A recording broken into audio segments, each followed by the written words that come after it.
Theater in this hall has been going on ever since the hall was built in 1910. So you're just part of a long, long ongoing tradition. The Rock River Players is not a club. Just got to be really clear about that. We welcome everybody.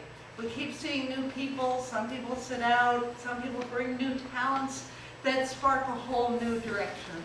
So if you love to write or act or direct or choreograph or paint or do front of house or write grants, you are so welcome to join us.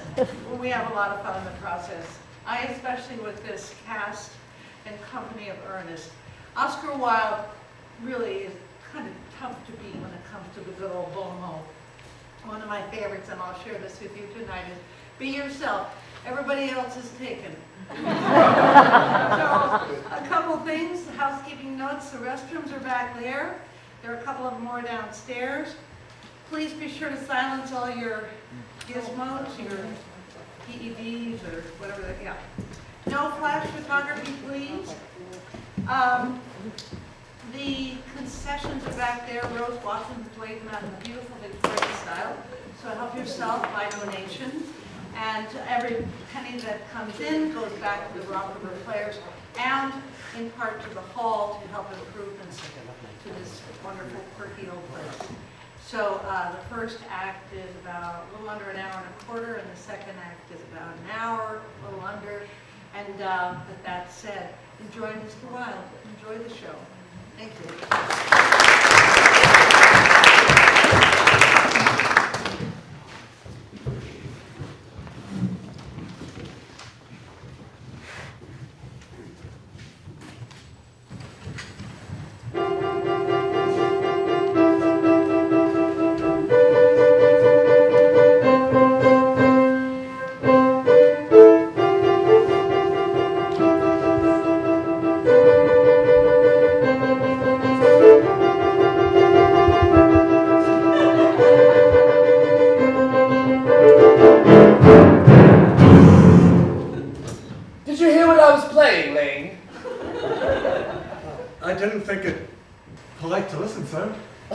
I'm sorry for that, for your sake. Yes, sir.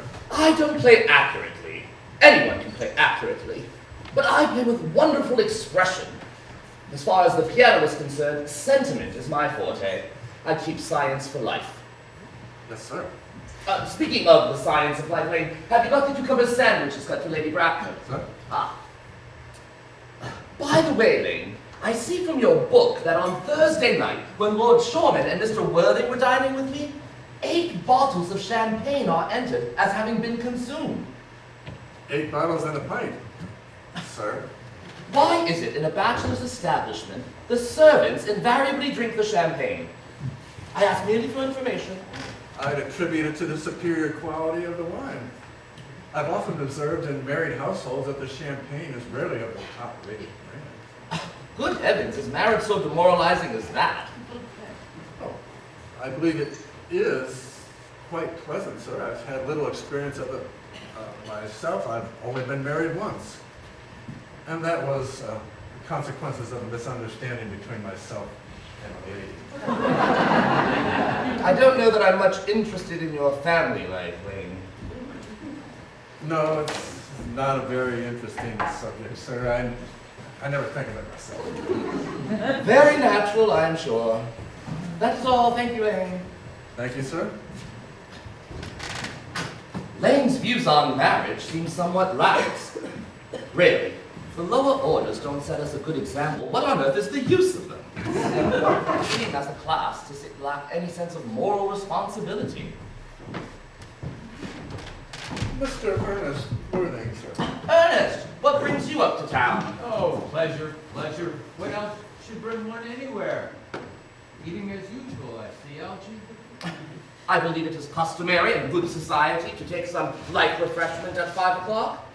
Where have you been since last Thursday? In the country. What on earth do you do there? Well, when one is in town, one amuses oneself. When one is in the country, one amuses other people. It's excessively boring. And who are the people you amuse? Oh, neighbors. Got nice neighbors in your part of Shropshire.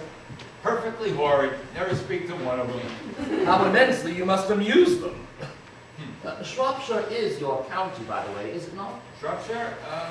Oh, yes, of course. Of course. Hello. Why all the cups? Why the cucumber sandwiches?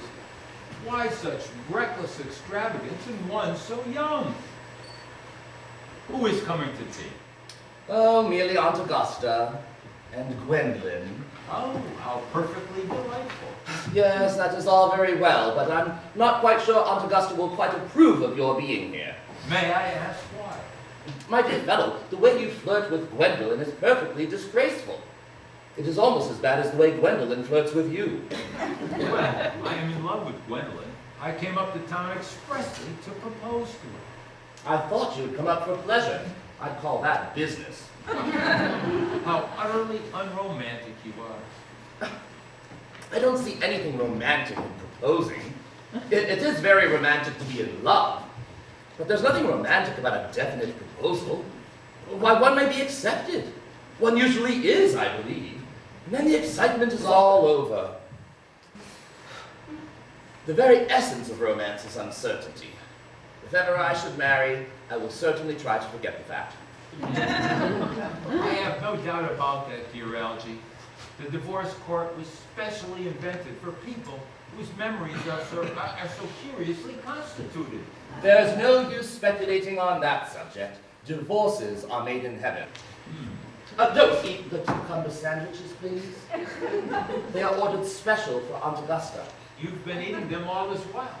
Well, that is a very different matter. She is my aunt. Here, have some bread and butter. The bread and butter is for Gwendolyn. Gwendolyn is devoted to bread and butter.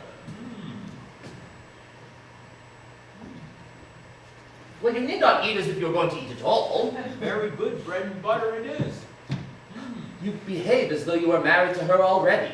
You are not married to her already, and I don't believe you ever shall be. Why on earth do you say that? Well, in the first place, girls never marry the men they flirt with. Girls don't think it right. Oh, that is nonsense. It isn't. It is a great truth. It accounts for the extraordinary number of bachelors that one sees all over the place.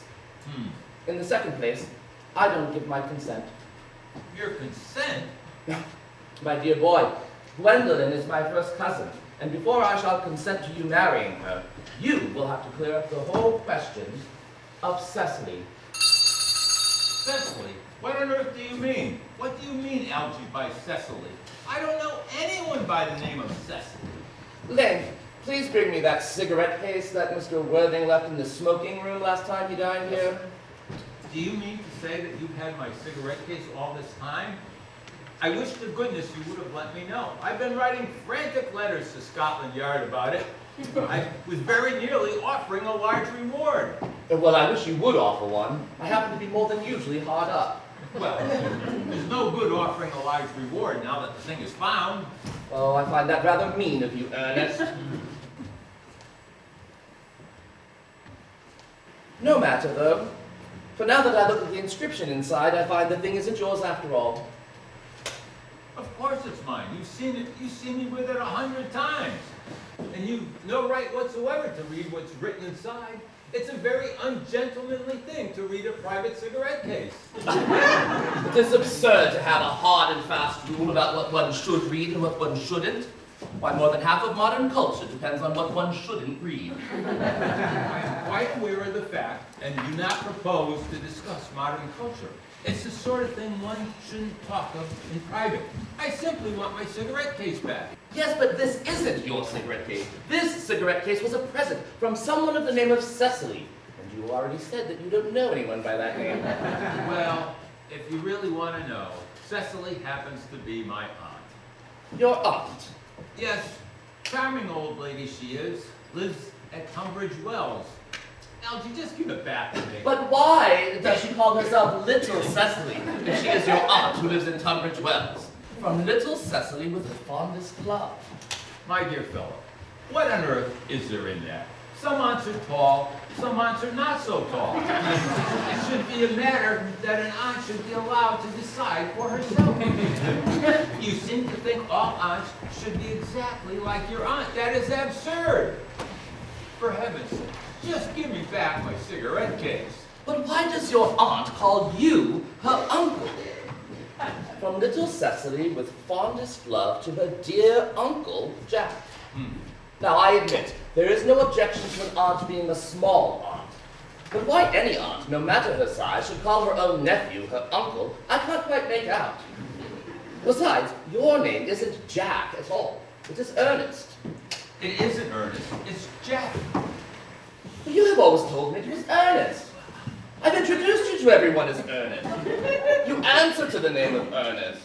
You look as if your name were Ernest. Why, you're the most earnest-looking person I've ever seen in my life. It is absurd you saying your name isn't Ernest. Why, it's on your cards. Here's one of them.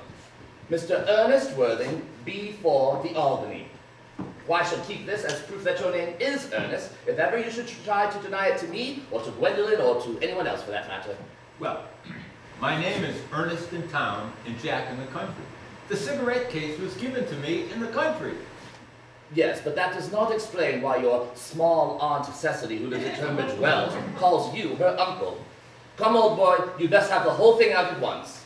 You talk exactly as if you were a dentist.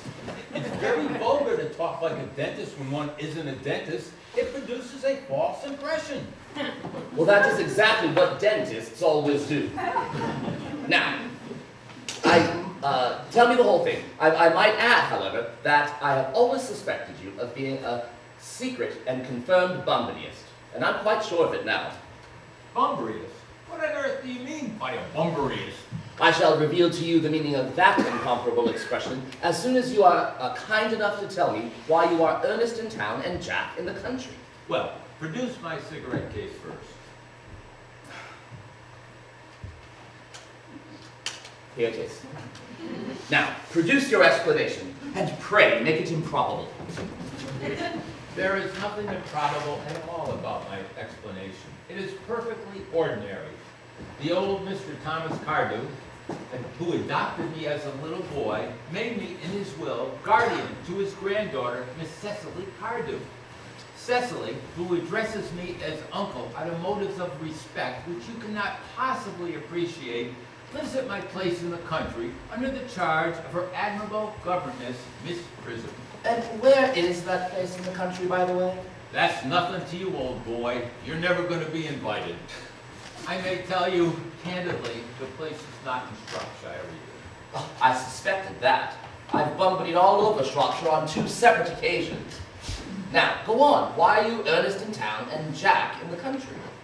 My dear Algy, I do not know if you'll be able to understand my real motives.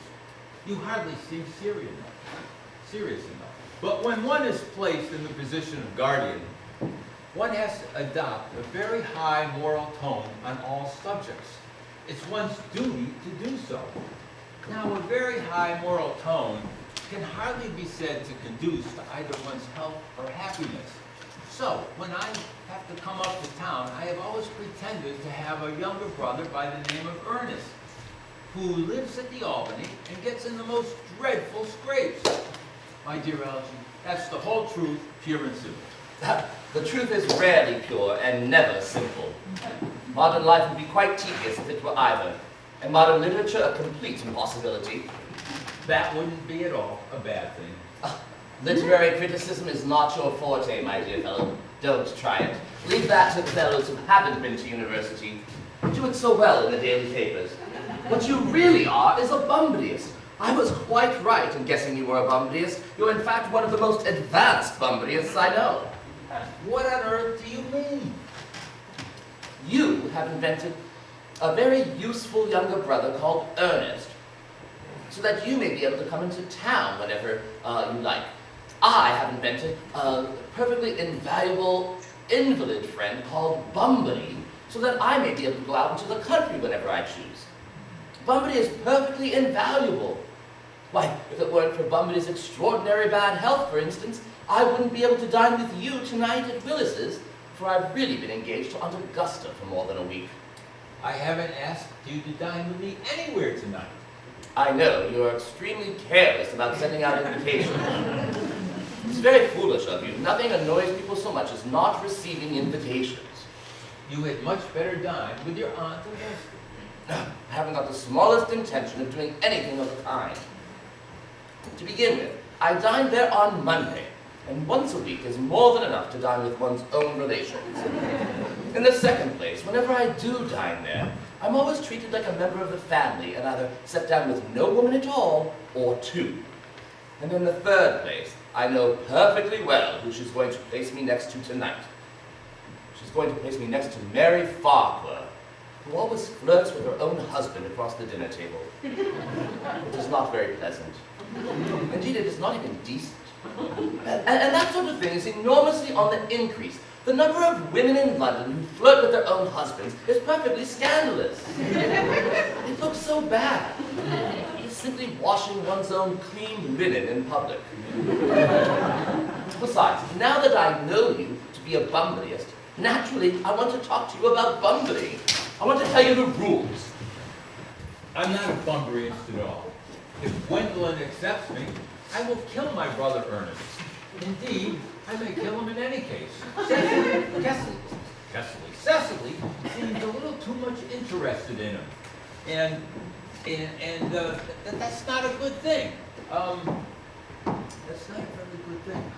Well, you may decide to part with your brother, but I will never part with Bumbly. And if you ever should marry, which I feel to be extremely problematic, you would be glad to know Bumbly as well. For any man who marries without knowing Bumbly has a very tedious time of it. Oh, that is nonsense. If I marry a charming girl like Gwendolyn, and she is the only girl I have ever saw in my life that I would marry, I certainly won't want to know Bunbury. Then your wife will.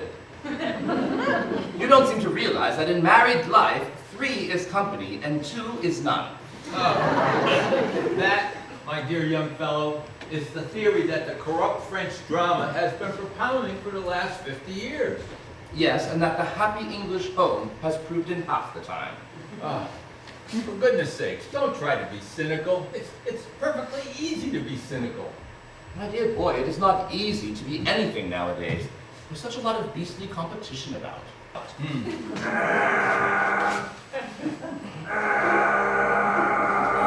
That must be Aunt Augusta. Only relatives and creditors ever ring in that Wagnerian manner. Now, if I am able to get her out of the room for 10 minutes so that you can have an opportunity of proposing to Gwendolyn, may I dine with you tonight at Willis's? I suppose so, if you want to. Well, yes, but you must be serious about it. I hate people who are not serious about their meals. It's so shallow of them. Lady Bracknell and Miss Fairfax. Good afternoon, Alton. I hope you are behaving very well. I am feeling very well, Aunt Augusta. That is not the same thing at all. In fact, the two rarely go together. My, Gwendolyn, you are smart. I am always smart. Am I not, Mr. Worthing? You are quite perfect, Miss Fairfax. I hope I'm not that. That would leave very little room for developments. And I intend to develop in many directions. I am sorry we're a little late, Alton. I felt obliged to call on dear Lady Conbury. I hadn't been since her poor husband's death. I've never seen a woman more altered. She looked quite 20 years younger. And now I would like a cup of tea. And one of those nice cucumber sandwiches you promised me. Certainly, Aunt Augusta. Gwendolyn, why don't you come and sit over here? Thanks, Mama. I'm quite comfortable where I am. Good heavens, Lane! Why are there no cucumber sandwiches? There were no cucumbers at the market this morning, sir. I went down there twice. No cucumbers? No, sir. Not even for ready money. Very well, that will do. Thank you, Lane. Yes, sir. Oh, Aunt Augusta, I am greatly distressed about there being no cucumbers, not even for ready money. It really makes no matter. That and crawfish What's with Lady Harbury, who seems to me to be living entirely for pleasure now? I hear her hair has turned quite gold from grief. Oh, it certainly changed its color. From what cause I, of course, cannot say. I have quite a treat for you this evening. I'm going to send you down with Mary Farquhar. Such a nice woman, so attentive to her husband. It's quite a pleasure to watch them. Oh, I'm afraid I'm going to have to give up the pleasure of dining with you this evening after all, Aunt Augusta. I hope not, Algernon. Put my table completely out. Your uncle would have to dine upstairs. Fortunately, he is accustomed to that. It is a great bore, and I need not say a terrible disappointment to me. But the fact is, I've just received these telegrams about my poor friend Bumblebee. He's very ill again. They seem to think I should be with him. It's very strange. This Mr. Bunbury seems to suffer from curiously bad health. Oh, yes. Bumblebee is a dreadful invalid. Well, I do wish that he would make up his mind about whether he's going to live or to die. Shilly-shallying about the question is absurd. Nor do I have any sympathy for the modern sympathy with the invalid. I consider it morbid. Ill health is not something that should be encouraged in others. Health is the primary duty of life. I keep telling your uncle this, but he never seems to pay it any mind. At least as far as amelioration of his ailment is concerned. Well, I do hope that you could request Mr. Bunbury from me not to suffer a relapse on Saturday night. For I quite depend upon you to organize the music for my reception. It is to be my lost one. One wants something to encourage conversation, particularly at the end of the season, where everyone has said practically everything one was going to say, which, in most cases, was probably not much. I will speak to Bumblebee, Aunt Augusta, if he is still conscious. And I can quite guarantee he'll be all right by Saturday. The music, however, is a great difficulty. For if one plays good music, people don't listen. And if one plays bad music, people don't talk. But I will gladly go over the program I've lined up for you if you'll join me in the music room for a moment. Thank you, Algernon. This is generous of you. And I'm sure the program will be delightful after a few expurgations. French songs I cannot possibly allow. People always seem to think they're improper, and either look shocked, which is vulgar, or laugh, which is worse. But German seems to me to be a perfectly respectable language. And indeed, I believe it is so. Gwendolyn, my dear, you will accompany me? Certainly, Mamma.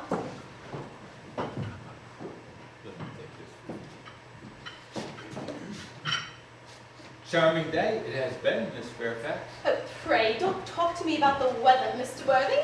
Whenever anybody talks to me about the weather, I always feel quite certain that they mean something else. And that makes me so nervous. I do mean something else. I thought so. In fact, I am never wrong. And I would like to be allowed to take advantage of Lady Bracknell's temporary absence. Oh, it's certainly invited to do so. Mamma has a way of coming back suddenly into a room that I've often had to speak to her about. Miss Fairfax, ever since I met you, I have admired you more than any other woman I have ever met since I met you. Yes, I'm quite well aware of the facts, and I often wish that, in public at any rate, you'd been more demonstrative. For me, you've always had an irresistible fascination. Even before I met you, I was far from indifferent to you. We live, as I hope you know, Mr. Worthing, in an age of ideals. The fact is constantly mentioned in the more expensive monthly magazines, and has reached provincial pulpits, I am told. And my ideal has always been to love someone of the name of Earnest. There's something in that name that inspires absolute confidence. From the moment Algernon first mentioned to me that he had a friend called Earnest, I knew that I was destined to love you. You really love me, Gwendolyn? Passionately. Oh, darling, you don't know how happy you've made me. Oh, my own Earnest. But you don't mean to say that you couldn't love me if my name wasn't Ernest, do you? But your name is Earnest. Yes, I know it is. But supposing it was something else, do you mean to say you couldn't love me then? Ah, well, that is clearly a metaphysical speculation. And like most metaphysical speculations, has very little reference at all to the actual facts of real life as we know them. Personally, darling, to speak quite candidly, I don't much care for the name of Ernest. I don't think it suits me at all. It suits you perfectly. It is a divine name. It has a music all its own. It produces vibrations. Well, really, Gwendolyn, I think there are lots of other much nicer names. I think Jack, for instance. Jack?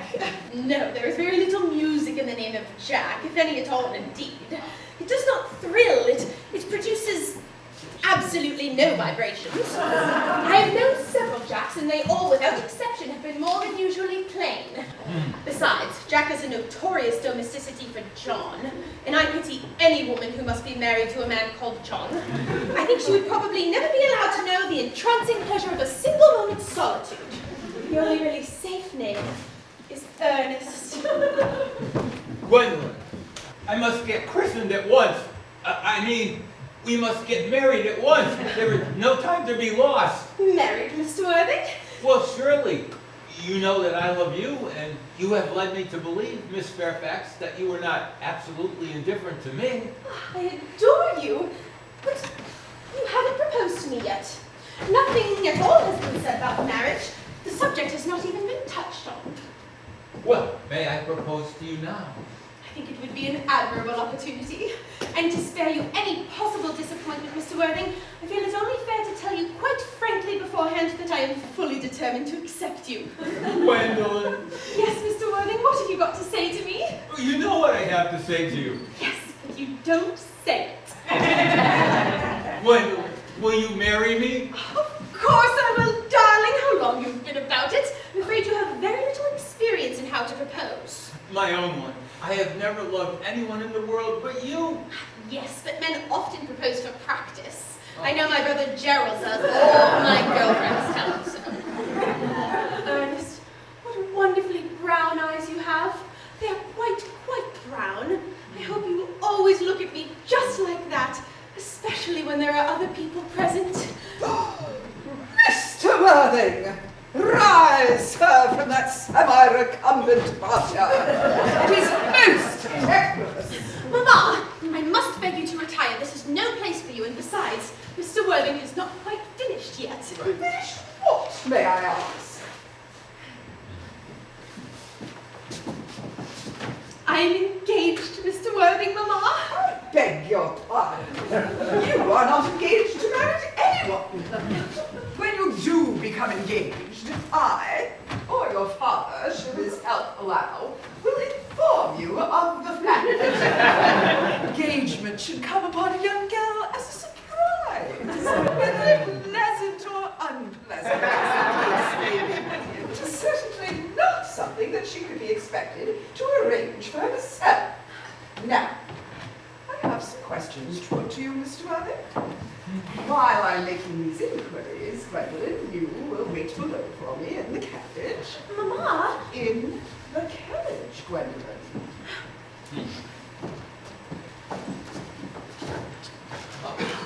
Gwendolyn! The carriage! Yes, Mamma.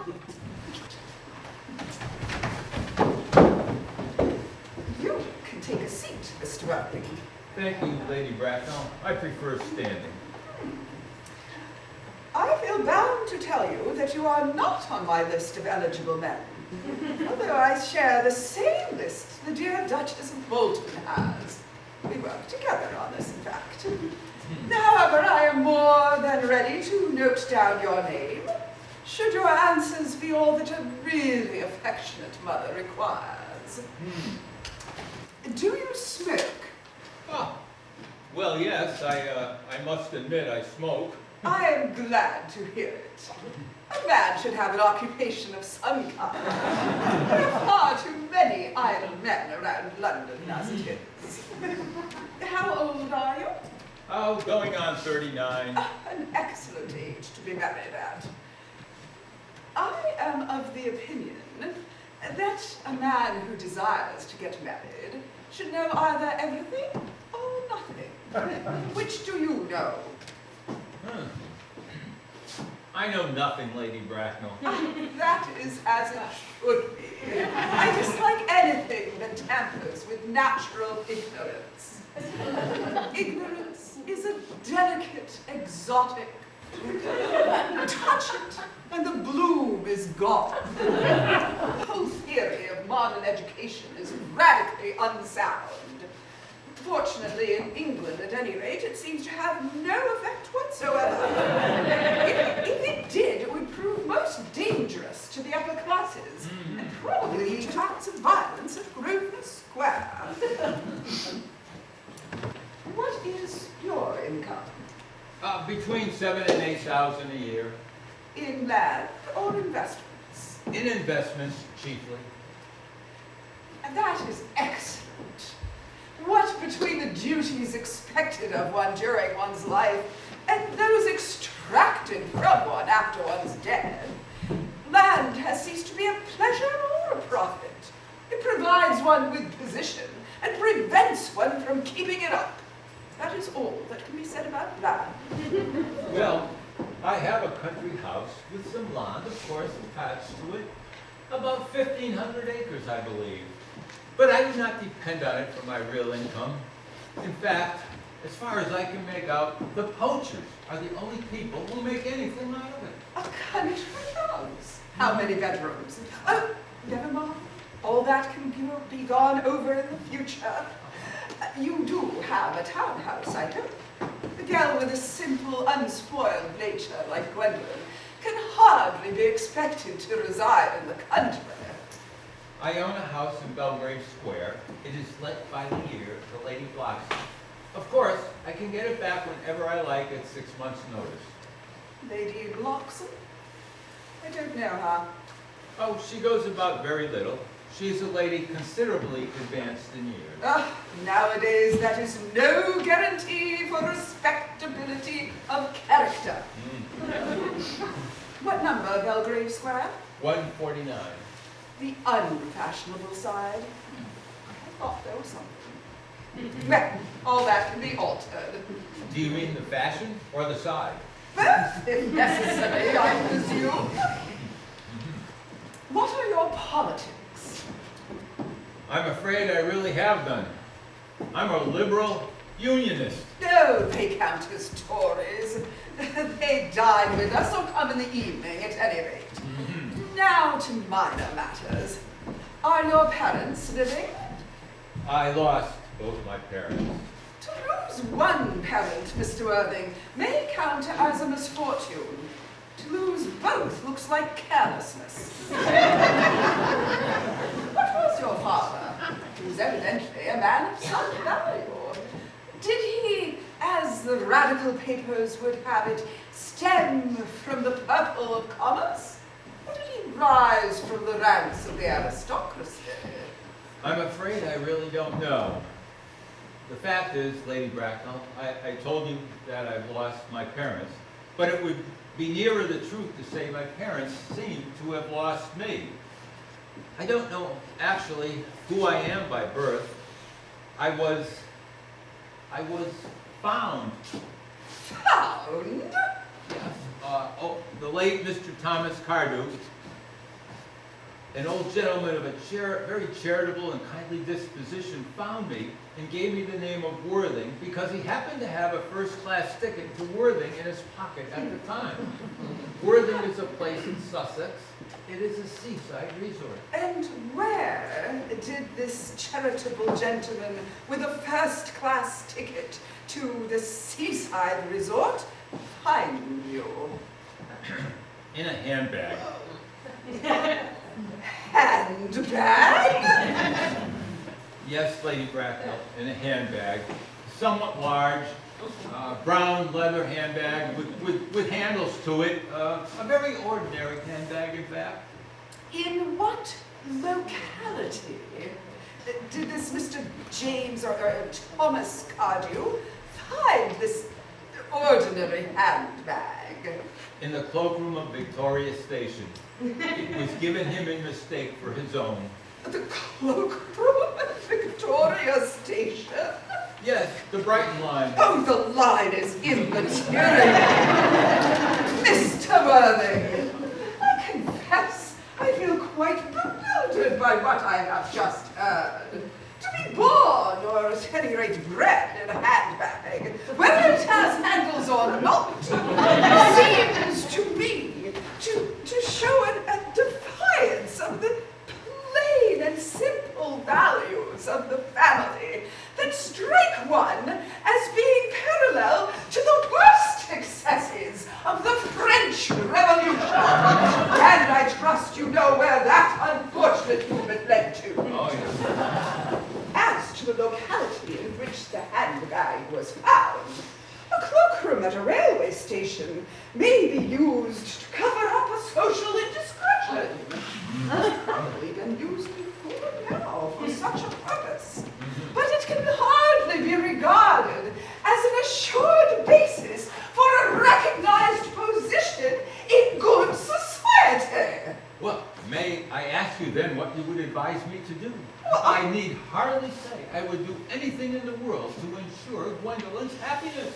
I strongly advise you, Mr. Worthing, to find some relations as soon as possible, and to make a definitive effort to use one carrot of either sex before the season is quite over. I don't see how I can possibly manage that. I can produce my handbag at any moment. It's in the dressing room at my house. I really think that ought to satisfy you, lady. Me, sir? What on earth can this have to do with me? You can hardly imagine that I or Lord Bracknell would allow our daughter, a girl brought up with the utmost care, to marry into a cloakroom and form an alliance with a parcel. Good afternoon, Mr. Worthing. Good afternoon.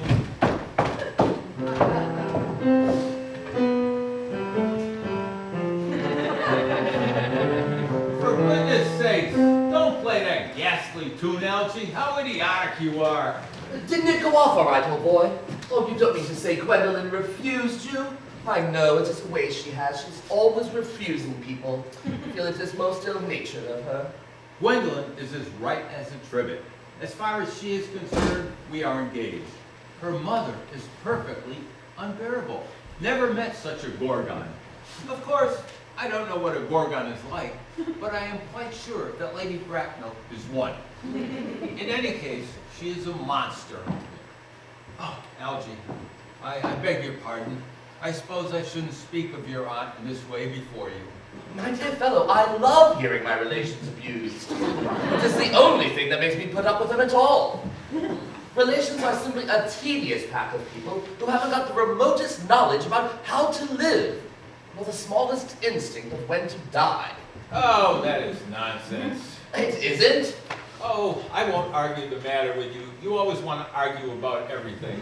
That is exactly what things were originally made for. Oh, upon my word, if I thought that, I would shoot myself. Now, do you think there's any chance of Gwendolyn becoming like her mother in 150 years, Algie? All women become like their mothers. That's their tragedy. No man does. That's his. Is that clever? It is perfectly phrased and quite as true as any other observation in modern life should be. Oh, I'm sick to death of cleverness. Everybody is clever nowadays. You can't go anywhere without meeting clever people. It's become an absolute public nuisance. I wish to goodness there were a few fools left. Oh, there are. I'd extremely like to meet them. What do they talk about? The fools? What about the clever people, of course? What fools? Oh, by the way, have you told Gwendolyn the truth about your being Ernest in town and Jack in the country?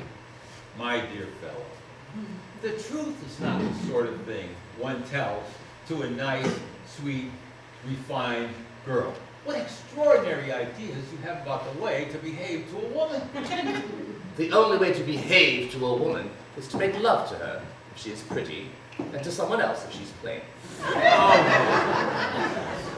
What about your brother? What about the profligate Earnest? Oh, before the week is out, I shall have gotten rid of Ernest. I shall say he died in Paris of apoplexy. Lots of people die of apoplexy quite suddenly, don't they? Yes, but it's hereditary. It's the sort of thing that runs in families. You'd much better say a severe chill. You sure a severe chill is not hereditary or anything of the kind? Of course it isn't. Very well then, my poor brother Ernest is carried off suddenly in Paris by a severe chill. That gets rid of him. But I thought you said Miss Cardew had taken a little too much interest in your poor brother Ernest. Won't she feel his loss a great deal? Oh, that'll be all right. Cecily is not a silly romantic girl, I'm glad to say. She has a capital appetite, takes long walks, and pays no attention at all to her lessons. I should like to see Cecily. I shall take very good care to see that you never do. She is excessively pretty and only just 18. Have you told Gwendolyn yet that you have an excessively pretty ward who is only just 18? Oh, you don't blurt these things out to people. Gwendolyn and Cecily are perfectly certain to become extremely great friends. I'm willing to bet you anything you like that within a half hour after they've met, they will be calling each other sister. Women only do that after they've called each other a lot of other things first. Now, my dear fellow, if we are going to get a good table at Willis's, we really should go and change. Do you realize it is nearly 7? It's always nearly 7.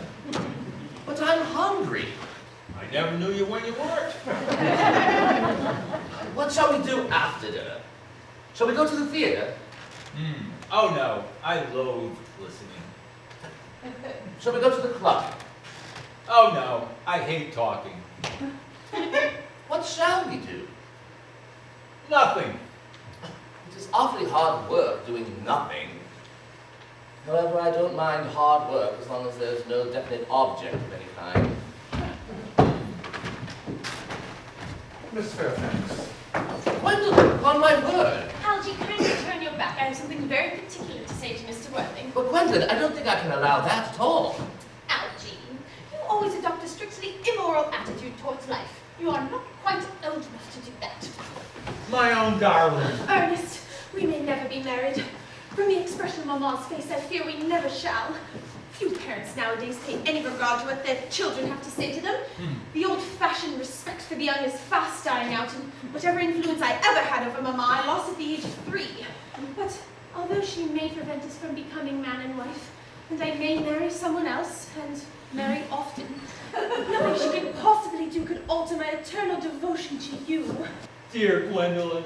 The story of your romantic origin, as related to me by Mamma with unpleasing comments, has naturally stirred the deeper fibers of my nature. Your Christian name has an irresistible fascination. The simplicity of your character makes you exquisitely incomprehensible to me. Your town address at the Albany I have. What is your address in the country? The Manor House, Woolton, Hertfordshire. There is good postal service, I suppose. It may be necessary to do something quite desperate. That, of course, will require serious consideration. I will communicate with you daily. My own one. How long do you remain in town? Till Monday. Good. Algy, you may turn round now. Well, thanks, I've turned around already. You may also ring the bell. Oh. You will let me see you to your carriage, my own darling? Certainly. I will show Miss Fairfax out.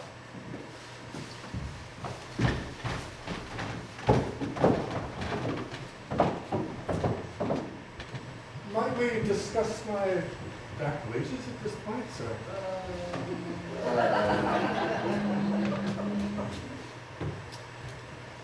What? Oh. Bill. Bill. Oh. Oh, Bill. Bill. Lane. A glass of sherry, Lane. Yes, sir. Tomorrow, Lane, I'm going bumbling. Yes, sir. I shall probably not be back till Monday. You can put up all my dress clothes, my smoking jacket, all the Bumblebee suits. I hope tomorrow will be a fine day, Lane. It never is, sir. Lane, you are a perfect pessimist.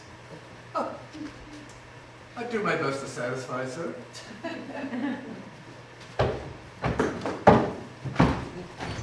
There is a sensible, intellectual girl. The only one I have ever cared for in my whole life. What are you so amused at? Oh, I'm just a little anxious about poor Bunbury, that's all. If you don't take care, your friend Bunbury will get you in a serious scrape someday. I love scrapes. They're the only thing that are never serious. Oh, that is nonsense. Ugh. You never talk anything but nonsense. Nobody ever does.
Than yours, especially when intellectual pleasures await you.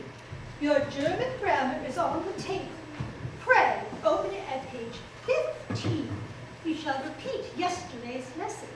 Oh, I wish you would give Miss Moulton a German lesson instead of me. Miss Moulton! Hi, Mrs. Lee. Wouldn't you like to know German, Miss Moulton? German is a language taught by people who live in Germany. I don't hold to them foreign tongues, miss. No offense meant, ma'am.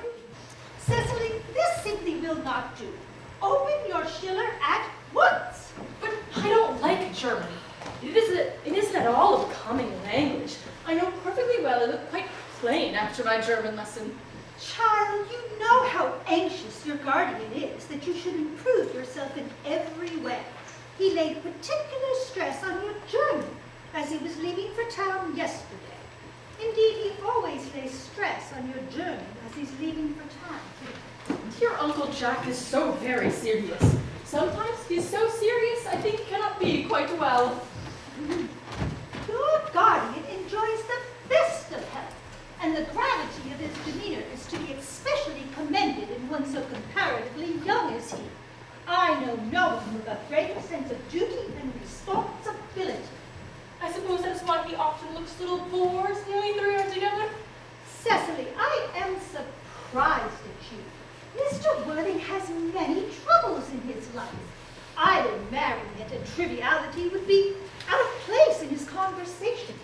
And you must not forget that unfortunate young man and his constant anxiety over his brother.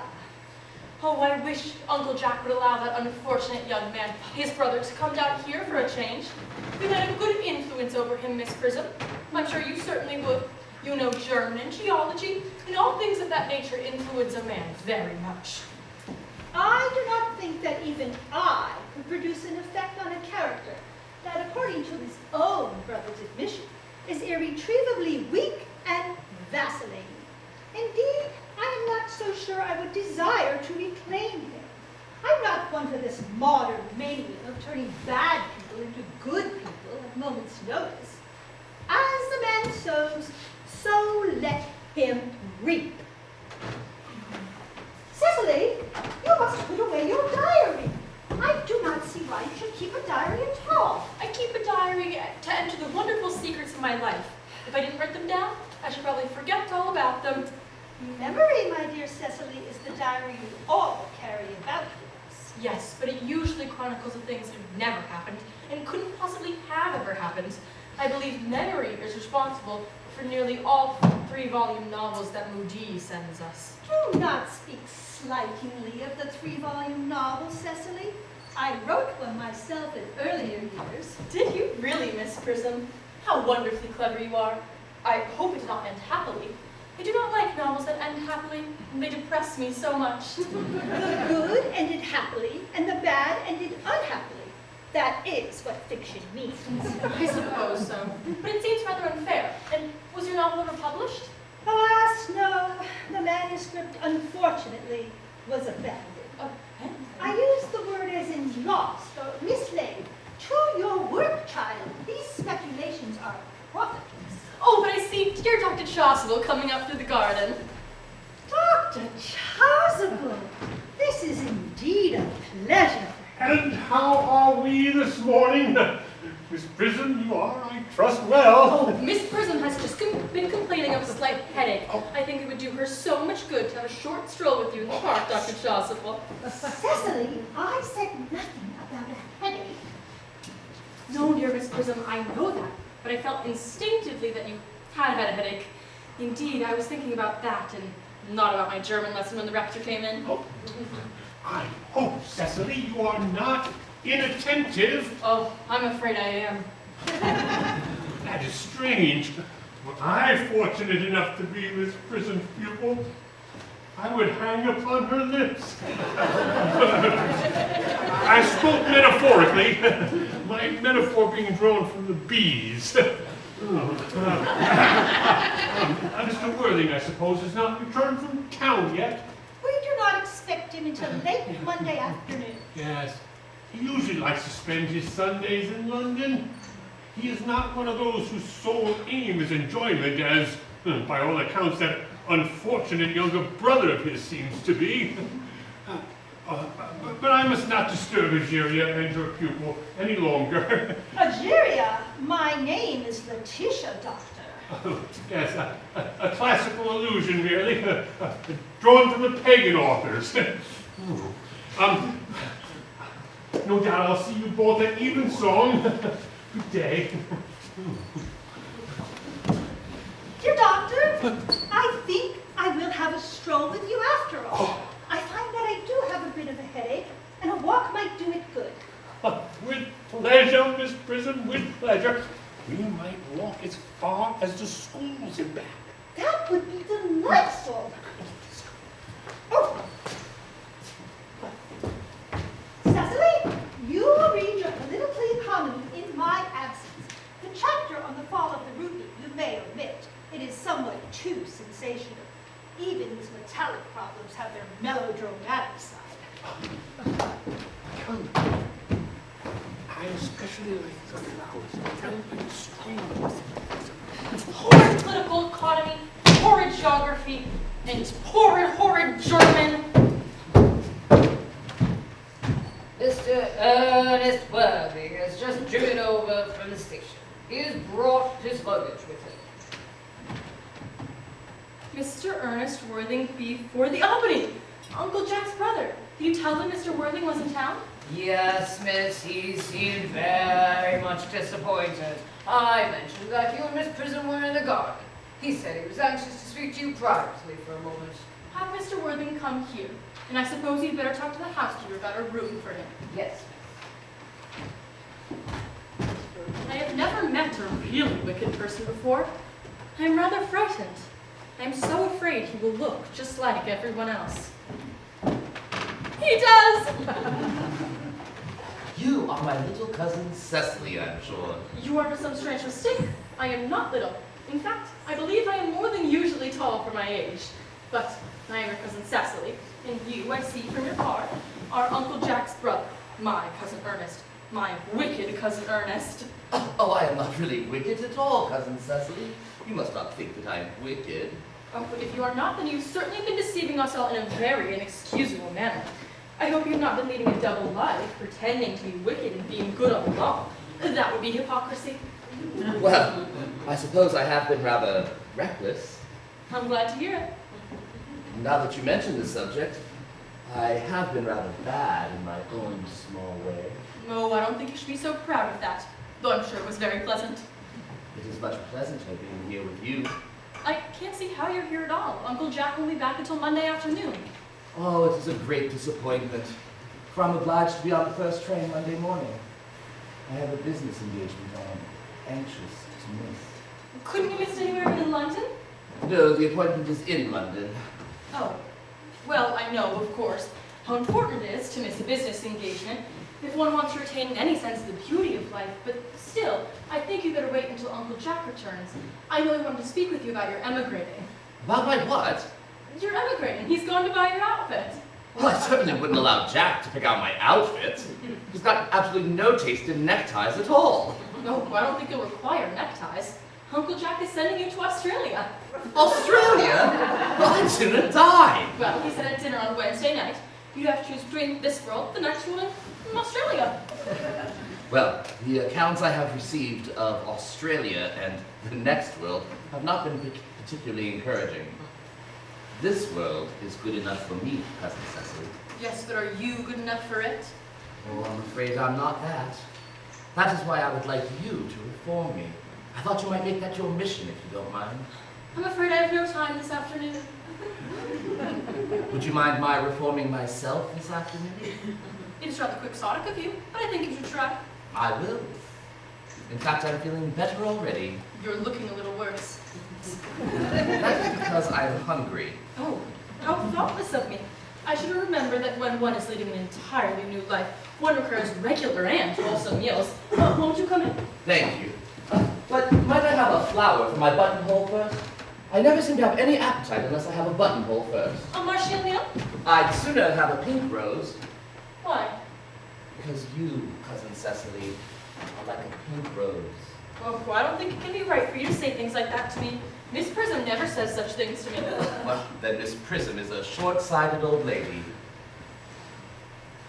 You are the prettiest girl I've ever seen. Miss Prism says that all good looks are a snare. They are a snare that any sensible man would like to get caught in. No, I don't think I should like to catch such a little man. I should know what to talk to him about. You are too much alone, dear Dr. Chasuble. You should get married. A misanthrope I can understand.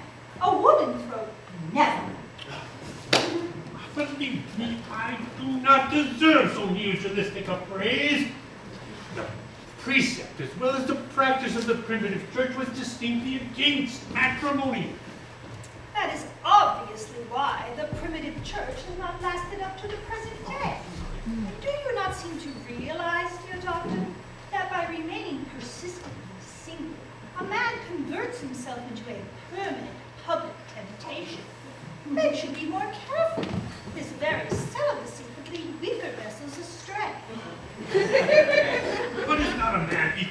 attractive when married? No married man is ever attractive, except to his wife. Not often been told, not even to her.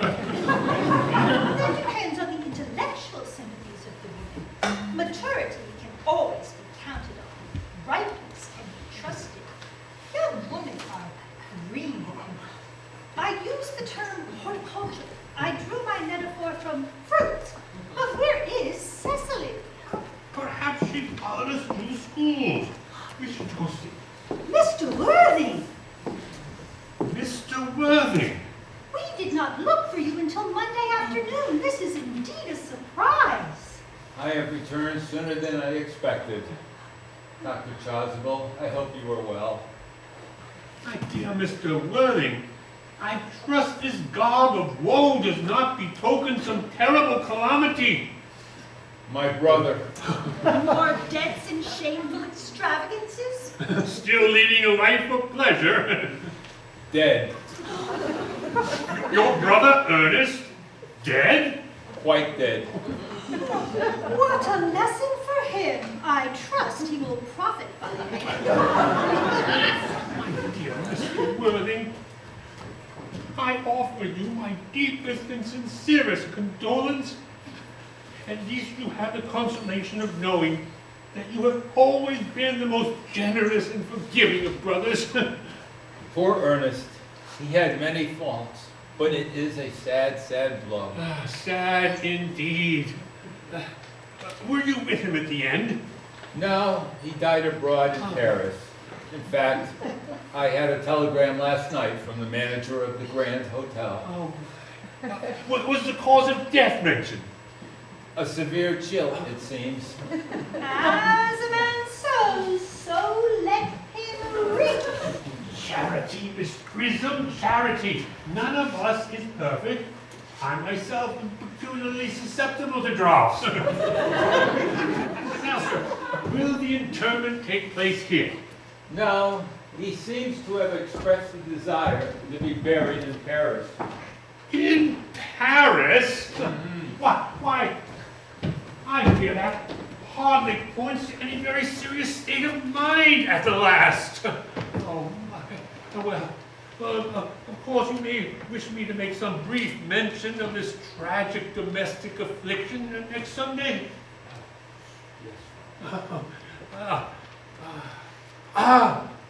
My sermon on the meaning of the manna in the wilderness can be adapted to almost any occasion, joyful or in this case, distressing. I have preached it in harvest celebrations, at christenings, confirmations, on days of humiliation and festal days. Why, the last time I delivered it was in the cathedral, a charity sermon on behalf of the Society for the Prevention of Discontent among the Upper Orders. The bishop, who was present, was quite struck by some of the analogies that I drew. That reminds me, I think you mentioned christening, Dr. Chasuble. I suppose you know how to do christening all right. I mean, of course, you are continually christening, aren't you? It is, I regret to say, one of the rector's most constant duties in this parish. I have often spoken to the poorer classes on the subject, but they don't seem to know what thrift is. But is there some particular infant in whom you have an interest, Mr. Worthing? Your brother, I believe, was unmarried, was he not? Oh, yes, oh, yes. People who live entirely for pleasure usually are. But it is not for any child, dear doctor. I am rather fond of children. No, the fact is, I would like to be christened myself this afternoon, if you have nothing better to do. Surely, Mr. Worthing, you've been christened already. I don't remember anything about it. But do you have any grave doubts on the subject? I certainly intend to have. Of course, I don't know if this thing will bother you in any way, or if you think I'm a little too old now. Oh, not at all, not at all. The sprinkling and even the immersion of adults is a perfectly canonical practice. Immersion? No need for anxiety, sir. Sprinkling is all that's necessary, or I think advisable. Our weather is so changeable. So, at what hour would you like the ceremony performed? Well, I might trot round about 5 if that would suit you. Well, perfectly. In fact, I have 2 other ceremonies to perform at that same hour. A case of twins that occurred recently in one of the outlying cottages on your very own estate, sir. Oh, poor Jenkins the carter. Oh, what a hard-working man he is. Well, I don't see much fun in being christened with a bunch of other babies. It would be childish. Would half past 5 do? Well, admirably. Oh, and now, Mr. Worthing, I shall not impose upon this house of sorrow any longer. I only beg of you, sir, to not be too bowed down by grief. What seem to us bitter trials are often blessings in disguise. This seems to me to be an extremely obvious. Uncle Jack! Oh, I am pleased to see you, but horrid clothes you have on. Do go and change them. Cecily! My child. Uncle Jack, do look happy. You look as if you had a toothache, and I've got such a surprise for you. Who do you think is in the dining room? Your brother! Your brother Ernest, here I am half an hour ago. What nonsense! I haven't got a brother. Oh, don't say that. However badly he may have behaved to you in the past, he is still your brother. You couldn't be so heartless as to disown him. I'll go get him, and you will shake hands with him, won't you, Uncle Jack? Why, these are very joyful tidings. After we had all resigned ourselves to his loss, his sudden return seems to me to be particularly distressing.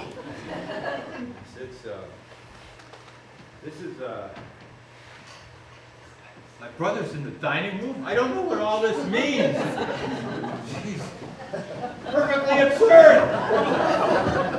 Oh, good heavens! Brother John! Well, I have just come down from town to tell you how sorry I am for all the trouble I have caused you, and to tell you that I intend to lead a better life in the future. Uncle Jack, you are not going to refuse your own brother's hand. Nothing will induce me to take his hand. I think his coming here disgraceful, and he knows perfectly well why. Uncle Jack, don't say that. Do be nice. Ernest has just been telling me about his poor invalid friend, Mr. Bunbury. And there must be good in someone who is kind to an invalid and leaves the pleasures of London to sit by a bed of pain. So, he's been talking to you about Bunbury, has he? Oh, yes, he's told me all about poor Mr. Bunbury and his terrible state of health. Well, I won't have him talk to you about Bunbury or anything else. It's enough to drive one perfectly frantic. Oh, I must admit, the faults were all on my side. But I dare say I find Brother John's coldness to me peculiarly painful. I expected a more enthusiastic welcome, especially considering this is the first time I've come here. Uncle Jack, if you don't shake hands with Ernest, I will never forgive you. Never forgive me? Never, never, never. This is the last time I shall ever do it. It's pleasant, is it not, to see so perfect a reconciliation? And now I think we must leave these two brothers together. Cecily, you will come with us. Certainly, Miss Prism. My little task of reconciliation is over. You have done a beautiful deed this day, my child. We must not be premature in our judgment. I feel very happy. You young scoundrel, Algy, you have got to get out of this place as soon as possible. I don't allow any Bunburying here. I've put Mr. Ernest's things in the room next to yours, sir. I suppose that is all right. What? Mr. Ernest's luggage, sir. I've unpacked it and put it in the room next to your own. His luggage? Yes, sir. 3 portmanteaus, a dressing case, 2 hat boxes, and a large luncheon basket. I'm afraid I can't stay more than a week this time. I beg your pardon, sir. There are 2 gentlemen who wish to see you. They've just come in a cab from the station. You see me? Yes, sir. Parker and Grimsby, solicitors. Well, I don't know anything about them. Who are they? Parker and Grimsby. I wonder who they can be. I expect, Ernest, they have come about some business for your friend Bumpery. Perhaps he wants to make out his will and wishes you to be executor. Show Messrs. Parker and Grimsby in at once. Yes, sir. I hope, Ernest, I can rely on the statement you made to me last week when I finally settled up all your bills for you. I hope you have no outstanding accounts of any kind. I don't have any debts at all. Dear Brother John, thanks to your generosity, I don't owe a penny to anyone, except for maybe a few neckties. Well, I am sincerely glad to hear it. Grimsby. Hi. Mr. Ernest Worthing. This is Mr. Earnest Wilde. Mr. Ernest Worthing. Yes? Of before the Albany. Yes, that is my address. I'm very sorry, Mr. Wording. We have a writ of attachment for 20 days against you at the suite of the Savoy Hotel Company. Limited to £762, 14 shillings and 2 pence. That is absurd. I never dine at the Savoy at my own expense. I always dine at Willis's. It is far more expensive. I don't owe a penny to the Savoy. The writ is marked as having been served on you personally at the Albany on May the 27th. Judgment was given in default against you on the 5th of June. Since then, we have written you no less than 13 times without any reply. In the interest of our client, we have no other option but to obtain an order for committal of your person. But no doubt, Mr. Wording, you will settle your account without any further unpleasantness. 7 and 6 should be added to the bill of cost for the cab which was hired for your convenience, in case of any necessity for removal. But that, I am certain, is a contingency that is not likely to occur. Removal? What on earth do you mean by removal? I'm not going anywhere. I'm staying here for a week. I'm staying with my brother. Pleasure to meet you, sir. If you think that I'm going up to town the moment I've arrived here, you're very mistaken. I'm merely a solicitor myself. I do not employ personal violence of any kind. The officer of the court, whose function it is to seize the person of the debtor, is waiting in the fly outside. He has considerable experience in these matters, in that he's arrested nearly all the youngest sons of the aristocracy, as well as many of the eldest sons, not to mention a good many members of the House of Lords. Now his style and manner are considered rather good. He looks more like a betting man than a court official. That's why we always employ him. But no doubt, Mr. Worthing, you will prefer to pay your bill. Pay it? Well, how on earth am I supposed to do that? You don't suppose I've got any money? No gentleman ever has any money. In my experience, it is usually the relations who pay. Why do you allow me to see the bill, Mr. Grimsby? £762, 14 shillings and 2 pence. Since last October, I am bound to say I have never seen such reckless extravagance in all my life. 762 pounds for eating. How grossly materialistic.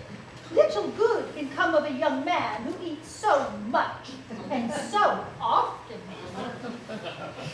Now, Dr. Chaucer, Do you consider that in any way I am called upon to pay this monstrous account for my brother?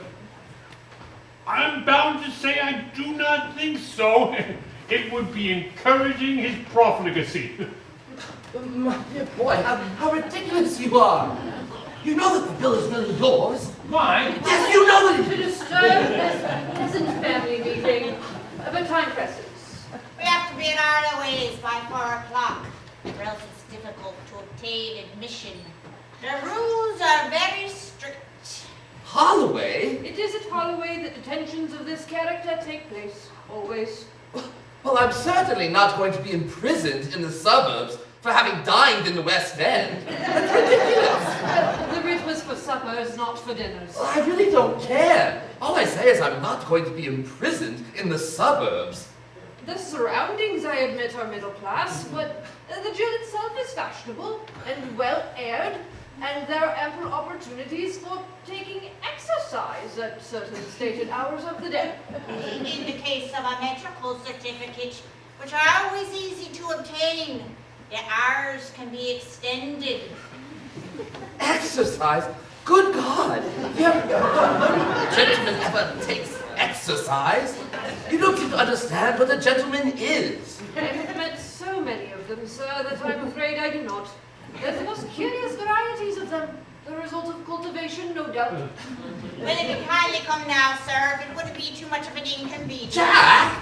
Pray be firm, Mr. Worthing. Oh! Uncle Jack! Cecily, I think you'll put money of mine, haven't you? Let me pay this bill. I wouldn't want your own brother to be imprisoned. oh, you can't pay it, Cecily. That is nonsense. Then you will, won't you? You'd be sorry if you knew your own brother was shut up. Of course, I am very disappointed in him. You will not speak to him again, Cecily, will you? No, of course not. Unless, of course, he speaks to me first. Then, of course, it'd be rude not to answer him. I will see that he doesn't speak to you again. Mr. Grimsby, Yes, sir. I shall pay this bill for my brother. It is the last bill I shall ever pay for him. How much is it again? £762, 14 shillings and 2 pence. And 5 nines extra for the cab, higher for the convenience of the client. All right. I shall post a check. Good day then, sir. And I hope we shall have the pleasure of meeting again. I sincerely hope not. And, by the way, you two, you are not to take that cab back to the station. That is my cab. It was hired for my convenience. You will have to walk to the station. You may take the cab, gentlemen. Thank you, sir.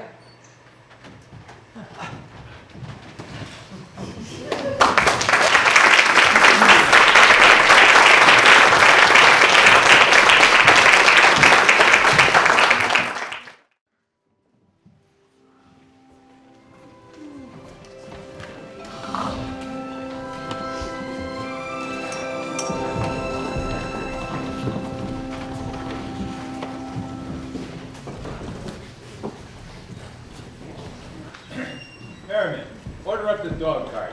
Mr. Earnest has been suddenly called back to town. Yes, sir. What a fearful liar you are, Jack. I haven't been called back to town at all. Yes, you have. Well, I haven't heard anyone call. Your duty as a gentleman calls you back.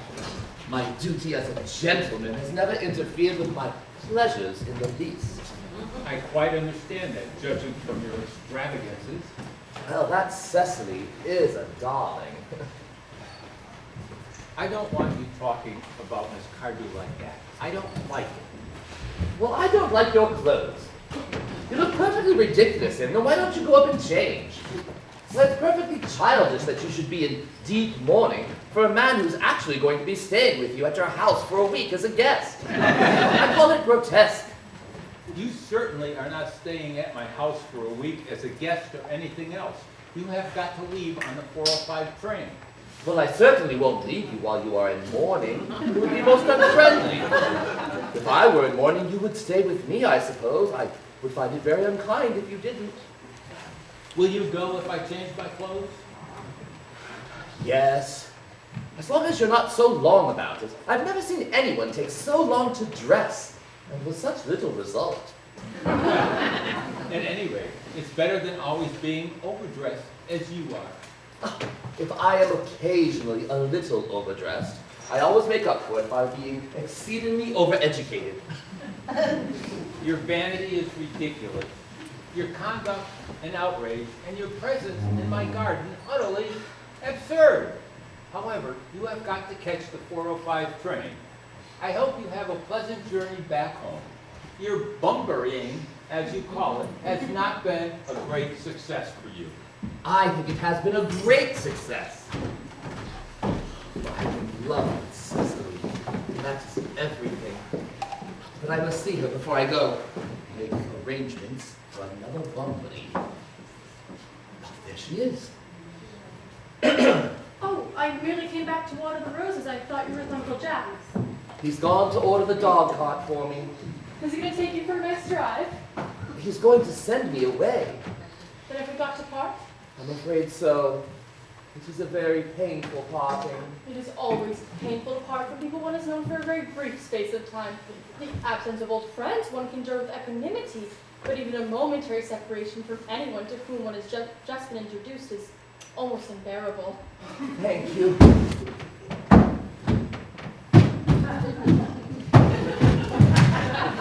Dog cart is at the door, sir.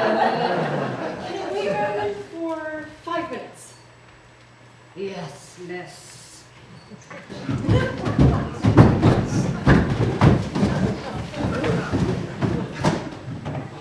I hope I shall not offend you, Cecily, if I state quite openly and frankly that you seem to me to be in every way the visible personification of absolute perfection. I think your frankness does you great credit, Ernest. If you will allow me, I will copy your remarks into my diary. Do you really keep a diary? Well, I'd give anything to look at it, may I? No, it is very simply a very young girl's collection of her own thoughts and impressions and subsequently met publication. But it appears in volume form. I hope you'll buy a copy. But pray, Ernest, don't stop. I have reached absolute perfection. You can go on. I'm quite ready for more.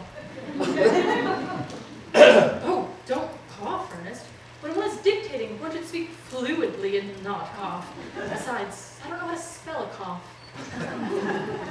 My dear Cecily, ever since the moment I laid eyes upon your wonderful and incomparable beauty, I have dared to love you wildly, passionately, devotedly, hopelessly. I don't think you should tell me you love me wildly, passionately, devotedly, hopelessly. Hopelessly doesn't make much sense, does it? Oh, Cecily! The dog cart is waiting, sir. Tell her to come round next week at the same hour. Yes, sir. Uncle Jack would be very much annoyed if you were saying on until next week at the same hour. I don't care at all about Uncle Jack. I don't care about anyone in the world but you, Cecily. I love you. You will marry me, won't you? You silly boy, of course. Why, we've been engaged for the last 3 months. For the last 3 months? Yes, it'll be exactly 3 months on Thursday. But how did we become engaged? Well, ever since dear Uncle Jack first confessed us he had a younger brother who was very wicked and bad, you, of course, have formed the chief topic of conversation to myself and Miss Prism. I mean, of course, a man who's much talked about is always very attractive. One feels there must be something in him after all. I dare say it was foolish of me, but I fell in love with you, Ernest. Darling. But when was the engagement actually settled? On the 14th of February last. Worn out by your entire ignorance of my existence, I determined to end the matter one way or the other. After a long struggle with myself, I accepted you under this dear tree here. The next day, I went out and bought this ring in your name and this little bangle with the true lover's knot I promised you always to wear. Did I give you this? It's very pretty, isn't it? Yes, you've wonderfully good taste, Ernest. It's the excuse I've always given you for leading such a bad life. And this is the box where I keep all your dear letters. My letters? But my darling Cecily, I have never written you any letters. You need hardly remind me of that, Ernest. I know only too well that I was forced to write your letters for you. Oh, Do let me read them. Oh, I couldn't possibly. They'd make you far too conceited. The three you wrote me after I'd broken off our engagement are so beautiful and so badly spelled that even now I can hardly read them without crying a little. But was our engagement ever broken off? Of course it was, on the 22nd of last March. You can see the diary entry if you'd like. Today, I broke off my engagement with Ernest. I feel it is better to do so. The weather still continues charming. But why did you break it off? What had I done? Why, I had done nothing at all, Cecily. I'd rather hurt to hear that you had broken it off, particularly when the weather was so charming. Well, it would have hardly been a really serious engagement if I hadn't broken it off at least once. But I forgave you before the week was out. Oh, what a perfect angel you are. Oh, you dear romantic boy. I hope your hair curls naturally, does it? Yes, with a little help from others. I'm so glad. But you won't break off our engagement again, will you? I don't think I could now that I've actually met you. Of course, there is the question of your name. Yes, of course. You mustn't think it foolish of me, but it's always been a girlish dream of mine to love someone whose name was Earnest. There's something in that name that inspires absolute confidence. I pity any poor married woman whose husband is not called Earnest. But, my own dear Cecily, you don't mean to say that you couldn't love me if I had some other name? But what name? Well, any name you like. Algernon, for instance. But I don't like the name Algernon. My own sweet darling, I don't see why you should take exception to the name of Algernon. It is not a bad name at all. Why, it's actually a rather aristocratic name. More than half the folks in the bankruptcy court are called Algernon. But really, Cecily, if my name were Algie, couldn't you love me? I might respect you, Ernest. I might admire your character. But I fear I should not be able to give you my undivided attention. Cecily, your rector here is fully experienced in all the rites and ceremonies of the church? Oh, yes. Dr. Chasuble is a most learned man. He's never written a single book, so you can imagine how much he knows. I must see him right away. I must see him right away on a most important christening. I mean, my most important business. I shan't be gone more than half an hour. Well, since we've been engaged since February the 14th, and I'm only meeting you today, I feel it is rather hard that you should leave me for so long a period as half an hour. Couldn't you make it 20 minutes? I'll be back in no time. What an impetuous boy he is. I like his hair so much. I must enter his proposal into my diary. Miss Fairfax has just called to see Mr. Worthing on very important business, Miss Fairfax states. Is it Mr. Worthing in his library? Mr. Worthing went over in the direction of the rectory some time ago. Oh, pray, ask the lady to come here. Mr. Worthing is sure to be back soon, and you can bring tea. Yes. Miss Fairfax, I suppose one of the good elderly women who's connected with Jack in some of his philanthropic work in London. I don't like women who are interested in philanthropic work. I think it is so forward of them. Miss Fairfax. Pray, let me introduce myself. My name is Cecily Cardew. Cecily Cardew, what a very sweet name. Something tells me that we're going to be great friends. I like you already more than I can say. My first impressions of people are never wrong. How nice of you to like me so much after you've known each other such a comparatively short amount of time. But pray, sit down. I may call you Cecily, may I not? With pleasure. And you will always call me Gwendolyn, won't you? If you wish. Then that is all quite settled, is it not? I hope so. Perhaps now might be a favourable opportunity for my mentioning who I am. My father is Lord Bracknell. You've never heard of Papa, I suppose? I don't think so. Outside the family circle, Papa, I'm glad to say, is entirely unknown. I think that is quite as it should be. The home seems to me to be the proper sphere for the man, and certainly once any man begins to neglect his domestic duties, he becomes painfully effeminate, does he not? And I don't like that. It makes men so very attractive. Cecily, Mamma, whose views on education are remarkably strict, has brought me up to be extremely short-sighted. It's part of her system. So, do you mind my looking at you through my eyeglass? Not at all, Gwendolyn. I'm very fond of being looked at.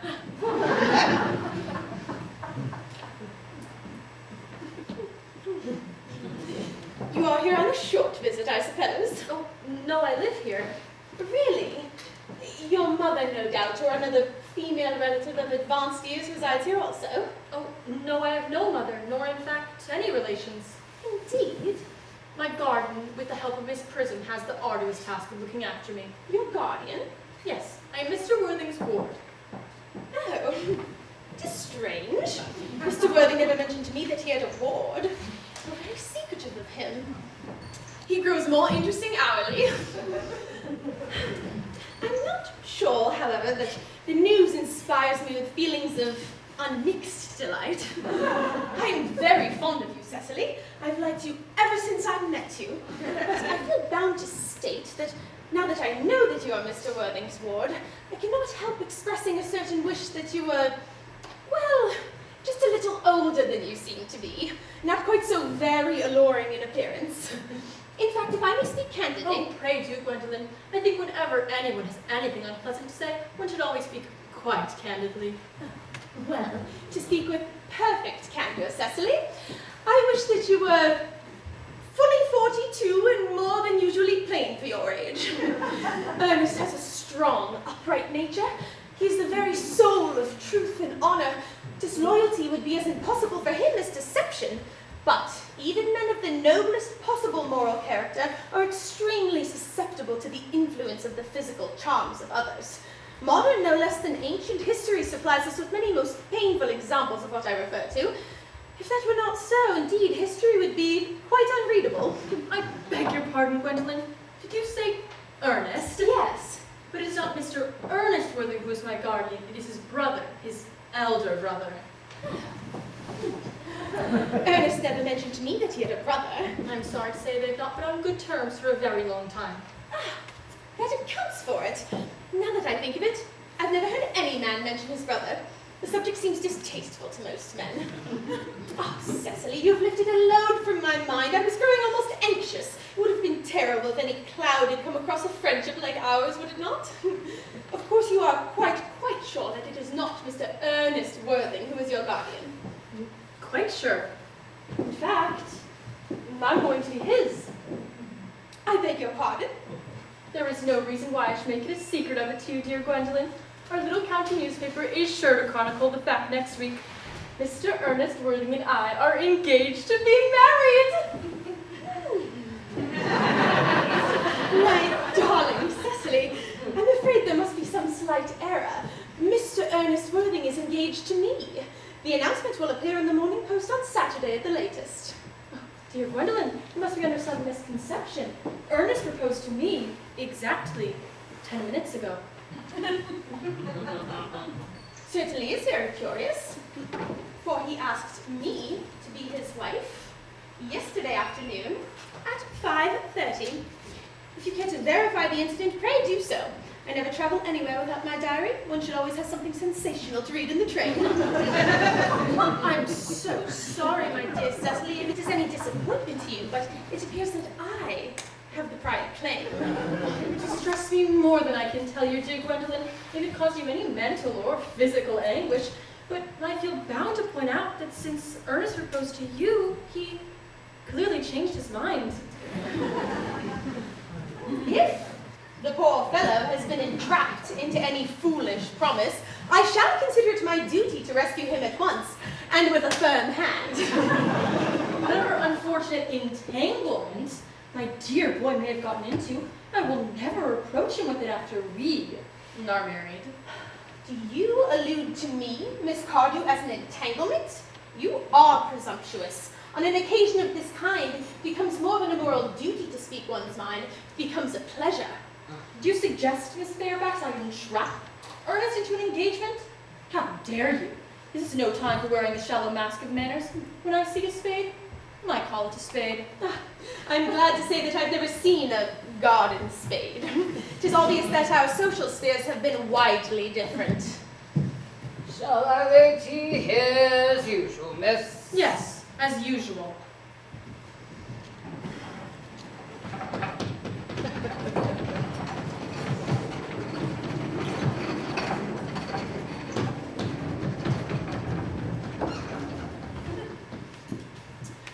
Are there many interesting walks in the vicinity, Miss Cardew? Oh, yes, a great many. Over the hills, quite close, one can see 5 counties. 5 counties? Don't think I should like that. I hate crowds. I suppose that's why you live in town. Quite a well-kept garden, this is, Miss Cardew. Oh, so glad you like it, Miss Fairfax. I had no idea there were any flowers in the country. Oh, the flowers are as common here as people are in London. Personally, I cannot understand how anybody manages to exist in the country, if anybody who is anybody does. Country always bores me to death. I believe that's what they're calling agricultural depression, is it not? I believe the aristocracy is suffering from it just at present. It is almost an epidemic amongst them, I've been told. Can I offer you some tea, Miss Fairfax? Thank you. Detestable girl, but I require tea.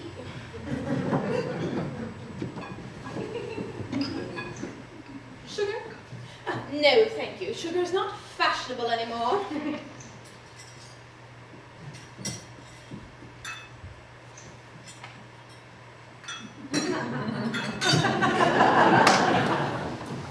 Cake or bread and butter? Bread and butter, please. Cake is rarely seen in the best houses nowadays. Hand that to Miss Fairfax.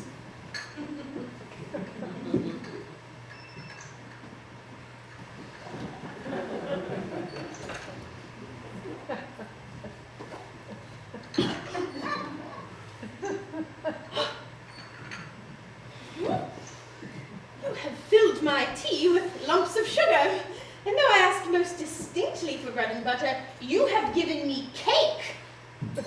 I am known for the gentleness of my disposition and the extraordinary sweetness of my nature, but I warn you, Miss Cardew, you may go too far. To save my poor, innocent, trusting boy from the machinations of any other woman, there are no lengths to which I would not go. From the moment I saw you, I felt that you were false and deceitful. I am never deceived in such matters. My first impressions of people are invariably right. It seems to me, Miss Fairfax, I am trespassing on your valuable time. No doubt you have many other calls of a similar nature to make around the neighborhood. Oh, Ernest, my own Ernest! Gwendolyn, darling. Oh, a moment. May I ask if you are engaged to be married to this young lady? To dear little Cecily? Of course not. Whatever could have put such an idea in your pretty little head?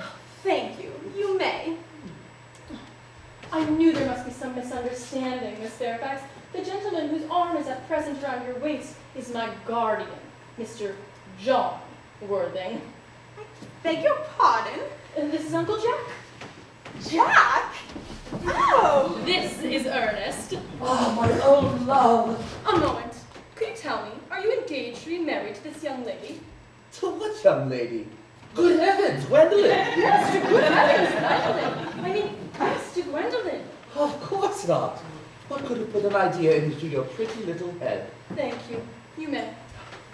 I felt there must be some slight error, Miss Cardew. The gentleman who is now embracing you is my cousin, Mr. Algernon Moncrief. Algernon Moncrief? Oh. Well, are you called Algernon? I cannot deny it. Is your name really John? Well, I could deny it if I like. I could deny anything if I like. However, it certainly is John. It has been John for years. A gross deception has been practiced on both of us. My poor wounded Cecily. My sweet wronged Gwendolyn. You will call me sister, won't you? There is just one question I'd like you permitted to ask my guardian. An admirable idea. Mr. Worthing, there is just one question I would like to be permitted to put to you. Where is your brother Ernest?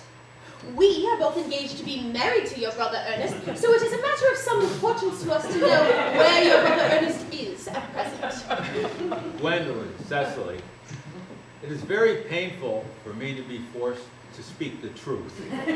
It is the first time in my life I have been reduced to such a painful position. I'm quite inexperienced in doing anything of the kind. However, I can tell you quite frankly that I have no brother Ernest. I have no brother at all. I have never had a brother in all my life, and I have not the smallest intention of ever having one in the future. No brother at all? None. Had you never a brother of any kind? Never. Not even of any kind. I'm afraid it is quite clear, Cecily, that neither of us is engaged to be married to anyone. It is not a very pleasant position for a young girl to suddenly find herself in, is it? Let us go into the house. They will hardly venture to come after us there. No, men are so cowardly, aren't they?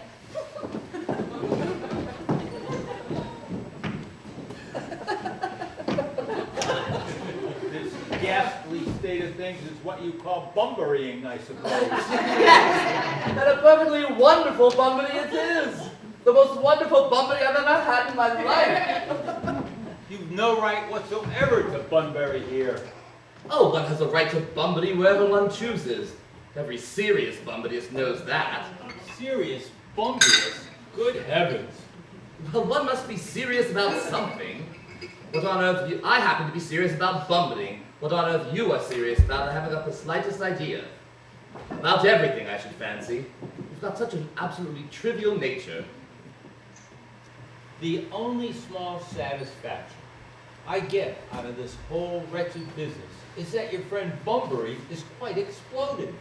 You will not be able to run down to the country as often as you used to, Algy, and a very good thing, too. Well, your brother is a little off color, isn't he, dear Jack? You won't be able to disappear into London quite so often as has been your wicked custom, and not a bad thing either. And as for your conduct towards Miss Cardew, I must say that you're taking in a sweet, innocent, simple girl is quite inexcusable, to say nothing of the fact that she is my ward. Well, I can see no possible defense in you taking in a brilliant, clever, thoroughly educated girl like Miss Fairfax, not to mention the fact that she happens to be my cousin. I wanted to be engaged to Gwendolyn, that is all. I love her. Well, I simply wanted to be engaged to Cecily. I adore her. Well, there is certainly no chance of your marrying Miss Cardew. Well, I don't believe there's much chance of you and Miss Fairfax being united, Jack. Well, that is no business of yours. If it were my business, I wouldn't talk about it. It's very vulgar to talk about one's business. Only people like stockbrokers do that, and then merely at dinner parties. How can you sit here so calmly eating muffins when we were in this horrible trouble? I can't make out. You seem to me to be perfectly heartless. Well, I can't eat muffins in an agitated manner. The butter would probably get on my cuffs. One must always eat muffins quite calmly. It is the only way to eat them. I say it is perfectly heartless you're eating muffins at all under the circumstances. Whenever I'm in trouble, eating is the only thing that consoles me. In fact, whenever I'm in very great trouble, as anyone who knows me intimately will tell you, I refuse everything except food and drink. At the present moment, I'm eating muffins because I'm unhappy. Besides, I'm particularly fond of muffins. Well, there is no reason why you should eat them all in such a greedy way. I wish you would have this tea cake.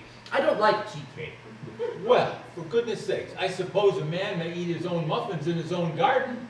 But you just said it was perfectly heartless to eat muffins. I said it was perfectly heartless of you under the circumstances. That is a totally different thing. Well, that may be, but the muffins are the same. Oh, Algy, I wish to goodness you would go. Well, I can't possibly go without having my dinner. That's absurd. I never go without my dinner. No one ever does. Except for vegetarians and people like that. Besides, I've just made arrangements with Dr. Chasuble to be christened at 5:45. Under the name of Earnest. Well, are you okay? The sooner you stop this nonsense, the better. I made arrangements this morning with Dr. Chasuble to be christened myself at 5:30. I will naturally take the name of Ernest if Gwendolyn would wish it. Besides, I have a perfect right to be christened. There is no evidence at all that I have ever been christened by anybody. I should think it extremely probable that I never was, and so does Dr. Chasuble. However, it is entirely different in your case. You have already been christened. Yes, but I've not been christened for years. But you've been christened. That is the important thing. Quite so. So I know my constitution can stand it. I must say, if you're not sure about your ever having been christened, I dare say it's rather dangerous you venturing on it now. Why, it might make you very unwell. And you could hardly have forgotten that someone very closely connected to you was nearly carried off in Paris this week by a severe chill. But you said yourself, a severe chill is not hereditary. It used to be, I know, but I dare say it is now. Science is always making wonderful improvements in things. Oh, that is nonsense. Jack, you're up the muffins again. I really wish you wouldn't. But I hate tea cake. Then why on earth do you have allow tea cake to be served up to your guests? What ideas do you have about hospitality? Algernon, I have already told you that I want you to go. I don't know why you stay here. Why don't you just go? Well, I haven't quite finished my tea yet. And there's still 2 muffins left.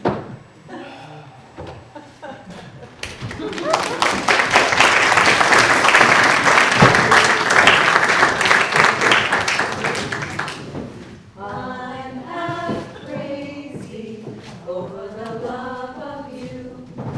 It won't be a stylish marriage. I can't afford a carriage.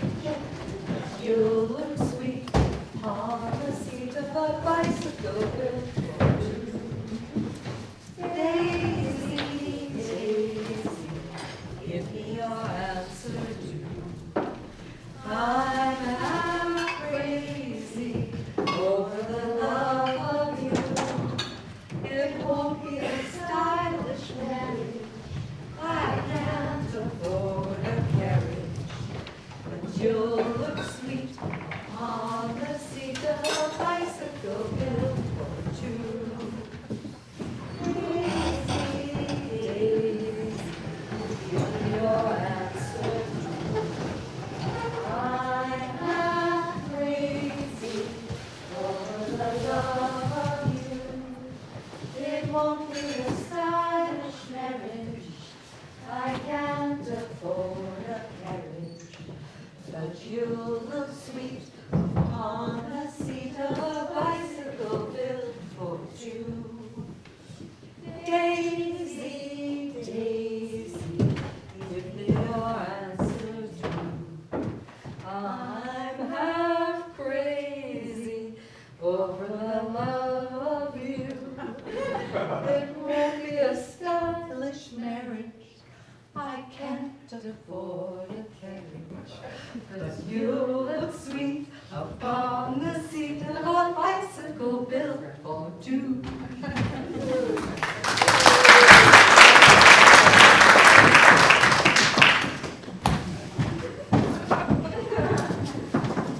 The fact that they did not follow us into the house at once, as anyone else would have done, seems to me to show they have some sense of shame left. You've been eating muffins, and that looks like repentance. Don't seem to notice us at all. Couldn't you cough? But I haven't got a cough. Oh, they're looking at us. What effrontery. They're approaching. That's very forward of them.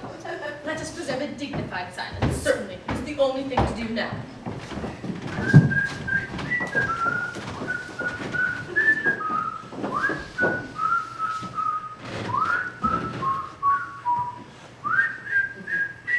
This dignified silence seems to produce an unpleasant effect, a most distasteful one. But we shall not be the first to speak. Certainly not. Mr. Worthing, I have something very particular to ask you. Much depends on your reply. Gwendolyn, your common sense is invaluable. Mr. Moncrief, kindly answer me the following question. Why do you pretend to be my guardian's brother? In order that I might have the opportunity of meeting you. That certainly seems a satisfactory explanation, does it not? Yes, dear, if you can believe him. I don't. That does not change the wonderful beauty of his answer. True. In matters of grave importance, it is style, not sincerity, that is the vital thing. Mr. Worthing, what explanation can you offer me for pretending to have a brother? Was it in order that you might have the opportunity of coming up to town to see me as often as possible? Can you doubt it, Miss Fairfax? I have the gravest doubts upon the subject, Mr. Worthing, but I intend to crush them. This is not the moment for German skepticism. Their explanations do appear to be quite satisfactory, especially Mr. Worthing's. That one seems to me to have the stamp of truth upon it. I am more than content with what Mr. Moncrief said. His voice alone inspires me with absolute credulity. Then you think we should forgive them? Yes. I mean, no. True. I had almost forgotten. There are principles at stake that one mustn't surrender. Which of us should tell them? The task is not a pleasant one. Could we not both speak at the same time? An excellent idea. I nearly always speak at the same time as other people. Will you take the time from me? Certainly. 1, 2, 3. Your Christian names are still an insuperable barrier. That is all. Our Christian names? Is that all? Why, we're going to be christened this afternoon. For my sake, you are prepared to do this terrible thing? I am. For me, you're prepared to face this fearful ordeal? I am. How absurd of us to speak of the equality of the sexes. Where questions of self-sacrifice are concerned, men are infinitely beyond us. We are. They have moments of physical courage of which we women know absolutely nothing. Darling. Darling. Hey, Ragnar! Good heavens! Gwendolyn, what does this mean? Merely that I'm engaged to be married to Mr. Worthing, Mamma. Come here. Come here immediately. Sit down. Hesitation of any sort is a sign of mental decay in the young, physical weakness in the old. Apprised, sir, of my daughter's sudden flight by her trusty maid, whose confidence I purchased by means of a small coin, I followed her immediately by a luggage train. Her unhappy father, I am glad to say, is under the impression that she is attending a more than usually lengthy lecture given by the University Extension Scheme on the influence of a permanent income on thought. I do not intend to undeceive him. Indeed, I have never undeceived him on any matter. I would consider it wrong. But still, you must understand that all communication between yourself and my daughter must cease immediately from this point forward. Indeed, on this point, as on all points, I am firm. I am engaged to be married to Gwendolyn, Lady Bracknell. You are nothing of the kind. Now, as regards Algernon. Algernon! Yes, Aunt Augusta? May I ask whether it is in this house that your invalid friend, Mr. Bunbury, resides? No, Bunbury doesn't live here. Bunbury's somewhere else at present. In fact, Bunbury's dead. Dead? This is quite a sign. When did he die? I killed Bunbury this afternoon. I mean, Bunbury died this afternoon. What did he die of? Bunbury? Oh, he was quite exploded. Exploded? Was he the victim of a revolutionary outrage? I had no idea he was interested in social legislation. If so, his well punished for his morbidity. What I mean to say, Aunt Augusta, is that Bunbury was found out. Well, the doctors found out that Bunbury could not live, and so Bunbury died. I must say, he seems to have had a very great deal of confidence in the opinion of his physician. Still, I am glad that he has taken definitive action and acted under proper medical advice. Now that we have finally gotten rid of this Mr. Bunbury, may I ask, Mr. Worthing, who is this young person whose hand my nephew Algernon seems to be holding in a rather unnecessary manner? This young lady is Miss Cecily Cardew, my ward. I am engaged to be married to Cecily Aunt Augusta. I beg your pardon. Mr. Moncrief and I are engaged to be married, Lady Bracknell. I do not know if there is something peculiarly exciting in this particular corner of Hertfordshire, but the number of engagements that go on seem to me to be considerably above the proper average, which statistics have laid down for our guidance. A few preliminary inquiries will not be out of place. Is Miss Cardew at all connected with any of the larger railway stations? I ask merely for information. Until yesterday, I had no idea that there was any person or family whose origin was a terminus. Miss Cardew is the granddaughter of the late Mr. Thomas Cardew of 149 Belgrave Square Southwest, Gervasey Park, Dorking, Surrey, and the Sporran, Fifeshire, NB. Well, that is not unsatisfactory.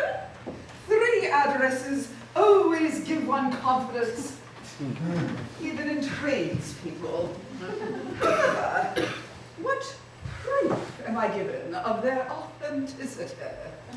I have carefully preserved the court guides of the period. They are open to your inspection, Lady Bracknell. I have known strange errors in that publication. Miss Cardew's family solicitors are Messrs. Markby, Markby, and Markby. Markby, and Markby. A firm at the very height of their profession. Indeed, one of the Messrs. Markby is occasionally to be seen at dinner parties. Thus far, I am satisfied. How extremely kind of you, Lady Bracknell. I also happen to have in my possession, you will be pleased to know, certificates of Miss Cardew's birth, baptism, whooping cough, registration, vaccination, confirmation, and measles, both the German and English variety. Life crowded with incident, I see. Although perhaps a little too exciting for a young girl. I do not approve of premature experience. Gwendolyn, the hour approaches for our departure. We should not waste another moment. Mr. Worthing, I should probably ask you whether Miss Cardew has any little fortune. Oh, about 130,000 pounds in the funds. That is all. Good day, Lady Bracknell. So pleased to have seen you. A moment, Mr. Worthing. 130,000 pounds? And in the funds?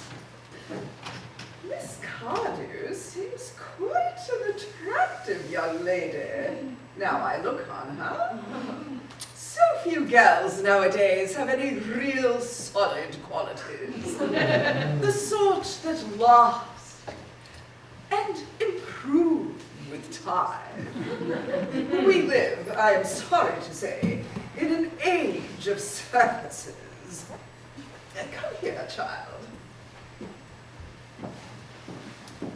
Oh, very pretty. Although your dress is sadly simple, and your hair, almost as nature might have left it. But all this can be altered. The work of a thoroughly trained French maid can produce really a marvelous transformation in a very short amount of time.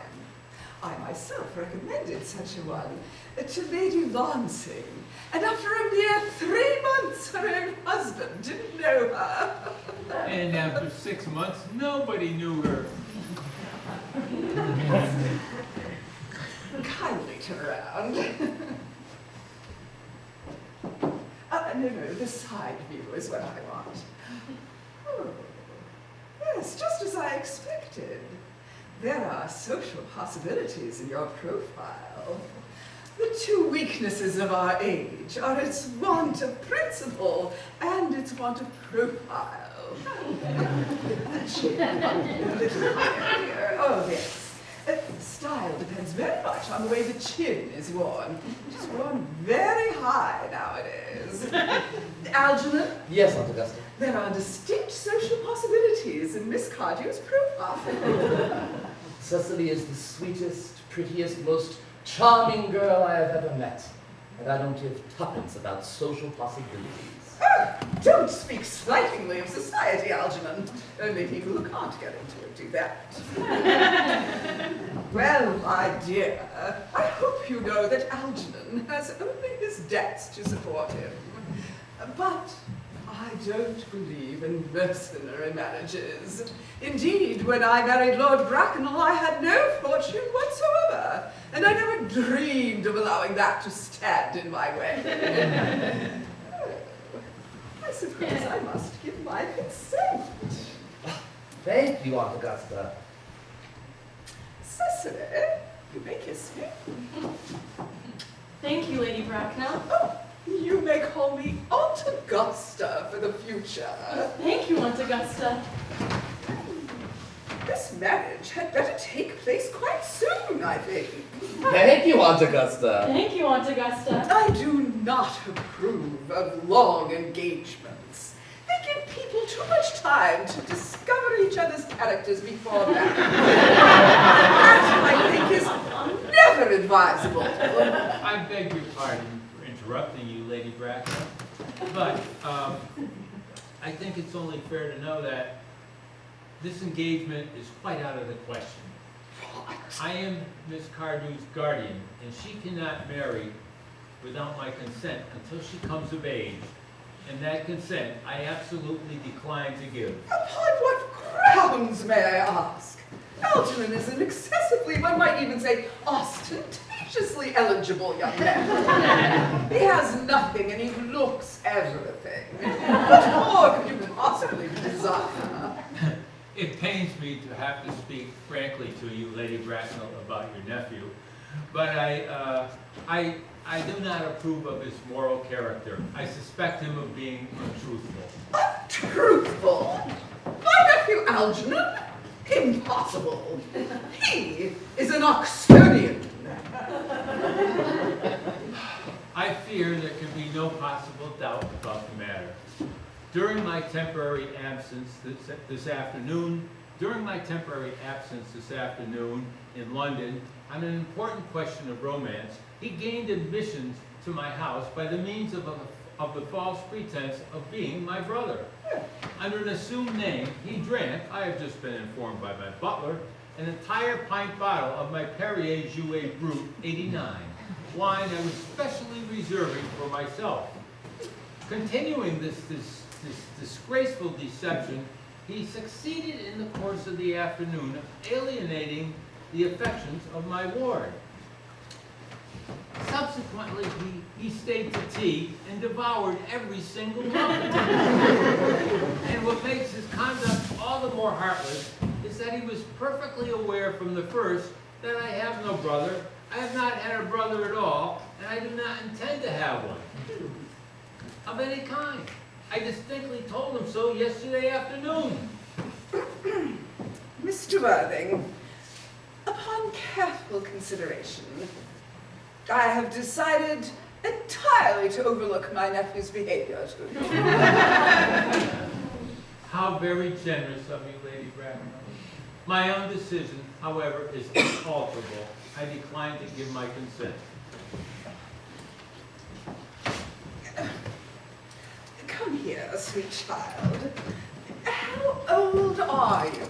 Well, I'm really only 18, but I always been to 20 evening parties. Oh, quite right. You are quite right to make some slight alteration in your age.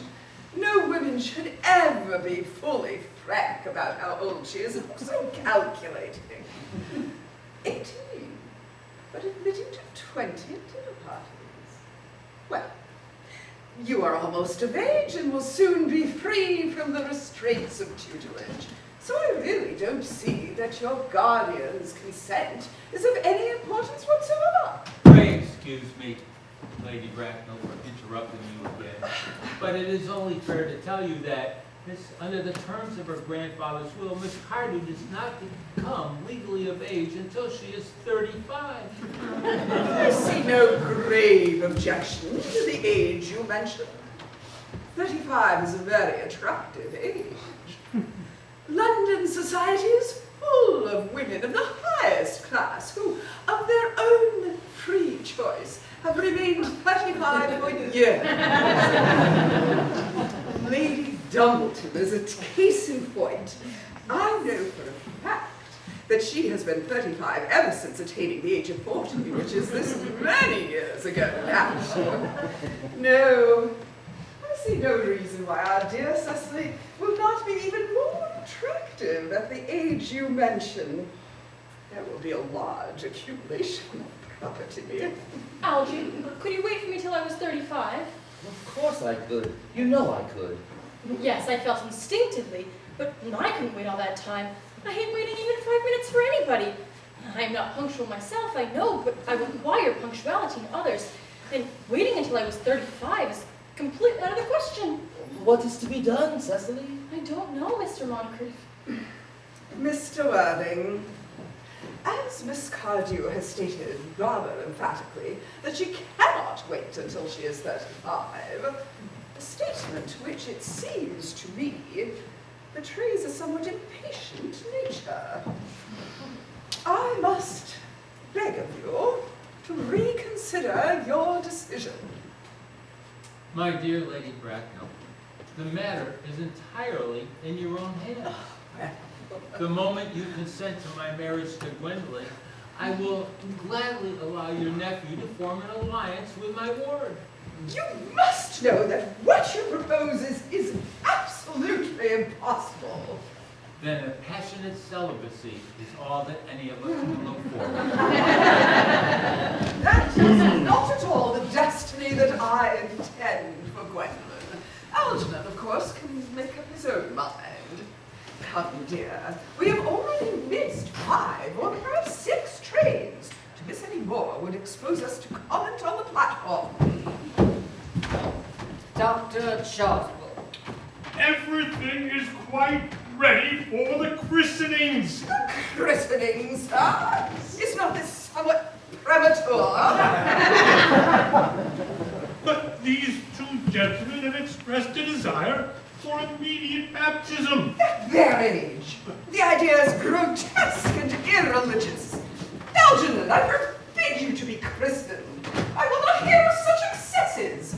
Lord Bracknell would be extremely upset if he were to hear that this is the way that you waste your time and money. Am I to understand then that there are to be no christenings at all this afternoon? I don't think, as the way things stand now, that it will be of much practical value to either of us, Dr. Chasuble. I am grieved to hear such sentiments from you, Mr. Worthing. They savor of the heretical views of the Anabaptists, views that I have completely refuted in 4 of my unpublished sermons. However, since your present mood is one peculiarly secular, I shall return to the church at once. In fact, I've just been informed by the pew opener that for the last hour and a half, Miss Prism has been waiting for me in the vestry. Miss Prism? Did I hear you mention a Miss Prism? Yes, Lady Bracknell, I go to join her now. Pray allow me to detain you for a moment. The matter is of utmost importance to Lord Bracknell and myself. Is this Miss Prism a woman of repellent aspect, somewhat loosely connected with education? She is the most cultivated of ladies, and the very picture of respectability. Yes, it is obvious we are talking about the same woman. May I ask what position she holds in your household, sir? I am a celibate, madam. Miss Prism, Lady Bracknell, has been for the past 3 years Miss Cardew's esteemed governess and valued companion. Despite what I hear of her, I must see her immediately. Let her be sent for. She approaches. She is nigh. I was told to meet you in the vestry canon. I have been waiting for you there for an hour and 3/4. Prism! Come here, Prism! Prism, where is that baby? 39 years ago, you left Lord Bracknell's house, number 104, Upper Grosvenor Street, in charge of a perambulator, which contained a male baby. You never returned. Several weeks later, due to the indefatigable efforts of the Metropolitan Police, the perambulator was found in a remote location in Bayswater at midnight. It contained a 3-volume novel of more than usually repellent sentimentality. But there was no baby. Prism! Where is that baby? Lady Bracknell, I must admit with shame that I do not know. I only wish I did. The plain facts of the case are these. On the morning of the day that you mentioned, a day that is forever branded on my memory, I prepared as usual to take the baby out in its perambulator. I also had with me a rather old but capacious handbag in which I intended to place the manuscript of a work of fiction that I had been working on in my few unoccupied hours. In a moment of mental abstraction, for which I shall never forgive myself, I deposited the manuscript in the bassinet, and I placed the baby in the handbag. But where did you deposit the handbag? Do not ask me, Mr. Worthy. Miss Prism, this is a matter of no small importance to me. I insist on knowing where you deposited the handbag that contained that infant. I left it in the cloakroom of one of the larger railway stations in London. What railway station? Victoria, the Bright Line. No! I must retire to my room for a moment. Gwendolyn, wait here for me. If you are not too long, I will wait here for you all my life. What do you think this means, Lady Bracknell? I dare not contemplate. Dr. Chasuble, of course I need not tell you that in households of the highest position, strange coincidences are not supposed to occur. It is simply not the thing. Uncle Jack seems strangely agitated. The guardian has quite an emotional nature. This noise is appalling. It sounds as if we were having an argument. I dislike arguments of any kind. They're always vulgar and often convincing. It is stopped now.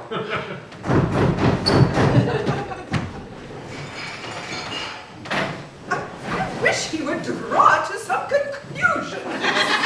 Suspense is terrible. I hope it will last. Is this the handbag, Miss Prism? Examine it carefully before you speak. The happiness of more than one life depends upon your answer. Why, yes, it appears to be mine. Here is the injury it received from the upsetting of a Gower Street omnibus in younger and happier days. And here, on the line, is the stain that was a result from the explosion of a temperance beverage, an incident that happened at Leamington. And here on the lock are my initials. I had forgotten that I'd placed them there in an extravagant mood. The bag is undoubtedly mine. I am delighted to have it so unexpectedly restored to me. It's been a great inconvenience to be without it all these years. Miss Prism, more is restored to you than this handbag. I was the baby you placed in it. You? Yes, Mother! Mr. Worthy, I am unmarried. Unmarried? I do not deny this is a serious blow, but who has the right to cast a stone at one who has suffered so? Cannot repentance wipe out an act of folly? Why should there be one law for men and another for women? Mother, I forgive you. Mr. Worthing, there has been some error. There is the lady who can tell you who you really are. Lady Bracknell, would you kindly be able to inform me as to who I am? I do not think that the answer I will give you will delight you very much. But you are the son of my poor sister, Mrs. Moncrief. Consequently, Alger's elder brother. Then I have a brother after all. I knew I had a brother. I always said I had a brother. Cecily, how can you have ever doubted that I had a brother? Dr. Shazam, my unfortunate brother. Miss Prism, my unfortunate brother. Gwendolyn, my unfortunate brother. Oh, Algie, you young scoundrel. Now you will have to treat me with more respect in the future. You have never behaved to me like a brother in all your life. Well, not till today, old boy. I did try, though I was out of practice. My own, but what own are you? What is your Christian name now that you have become someone else? Good heavens, I'd quite forgotten the point. Your decision on the subject of my name is irrevocable, I suppose. I never change except in my affections. What a noble nature you have, Gwendolyn. Then the question must be cleared up at once. Aunt Augusta, a moment. At the time when Miss Prism left me in the handbag, had I been christened already? Every luxury that money could buy, including christening, had been lavished upon you by your fond and doting parents. Then I was christened. That is settled. Now, what name was I given? Let me know the worst. Well, being the eldest son, naturally, you were christened after your father. Yes, but what was my father's Christian name? I don't at the moment recall what the general's Christian name was. I have no doubt he had one. He was eccentric, but that was not until later years, and was a result of the Indian climate, of marriage and indigestion, and things of that nature. Algie, can't you recollect what our father's Christian name was? My dear boy, we were never even on speaking terms. He died before I was a year old. His name would appear in the army lists of the period, I suppose, Aunt Augusta? Oh, the general was in essence a man of peace, except in his domestic life. But I feel sure that his name would be found in any military directory. Well, the army lists of the last 40 years are here. I have them. These delightful records should have been my constant study. Let's see, let's go to M for generals. Magley, Maxbaum, Migley. Oh, what ghastly names they have. Markby, Migsley, Mobbs, Moncrief, Lieutenant, 1840. Captain, Lieutenant Colonel, Colonel, General, 1869. Christian names, Earnest, John. I have always told you, Gwendolyn, didn't I, that my name was Earnest? Well, it is Earnest after all. I mean, it naturally is Earnest. I remember now that the general was called Ernest. I knew I had some reason for disliking the name. My very own Ernest. I felt from the first that you could have no other name. Gwendolyn, it is a terrible thing when a man suddenly finds out that for his whole life he has been speaking nothing but the truth. Can you forgive me?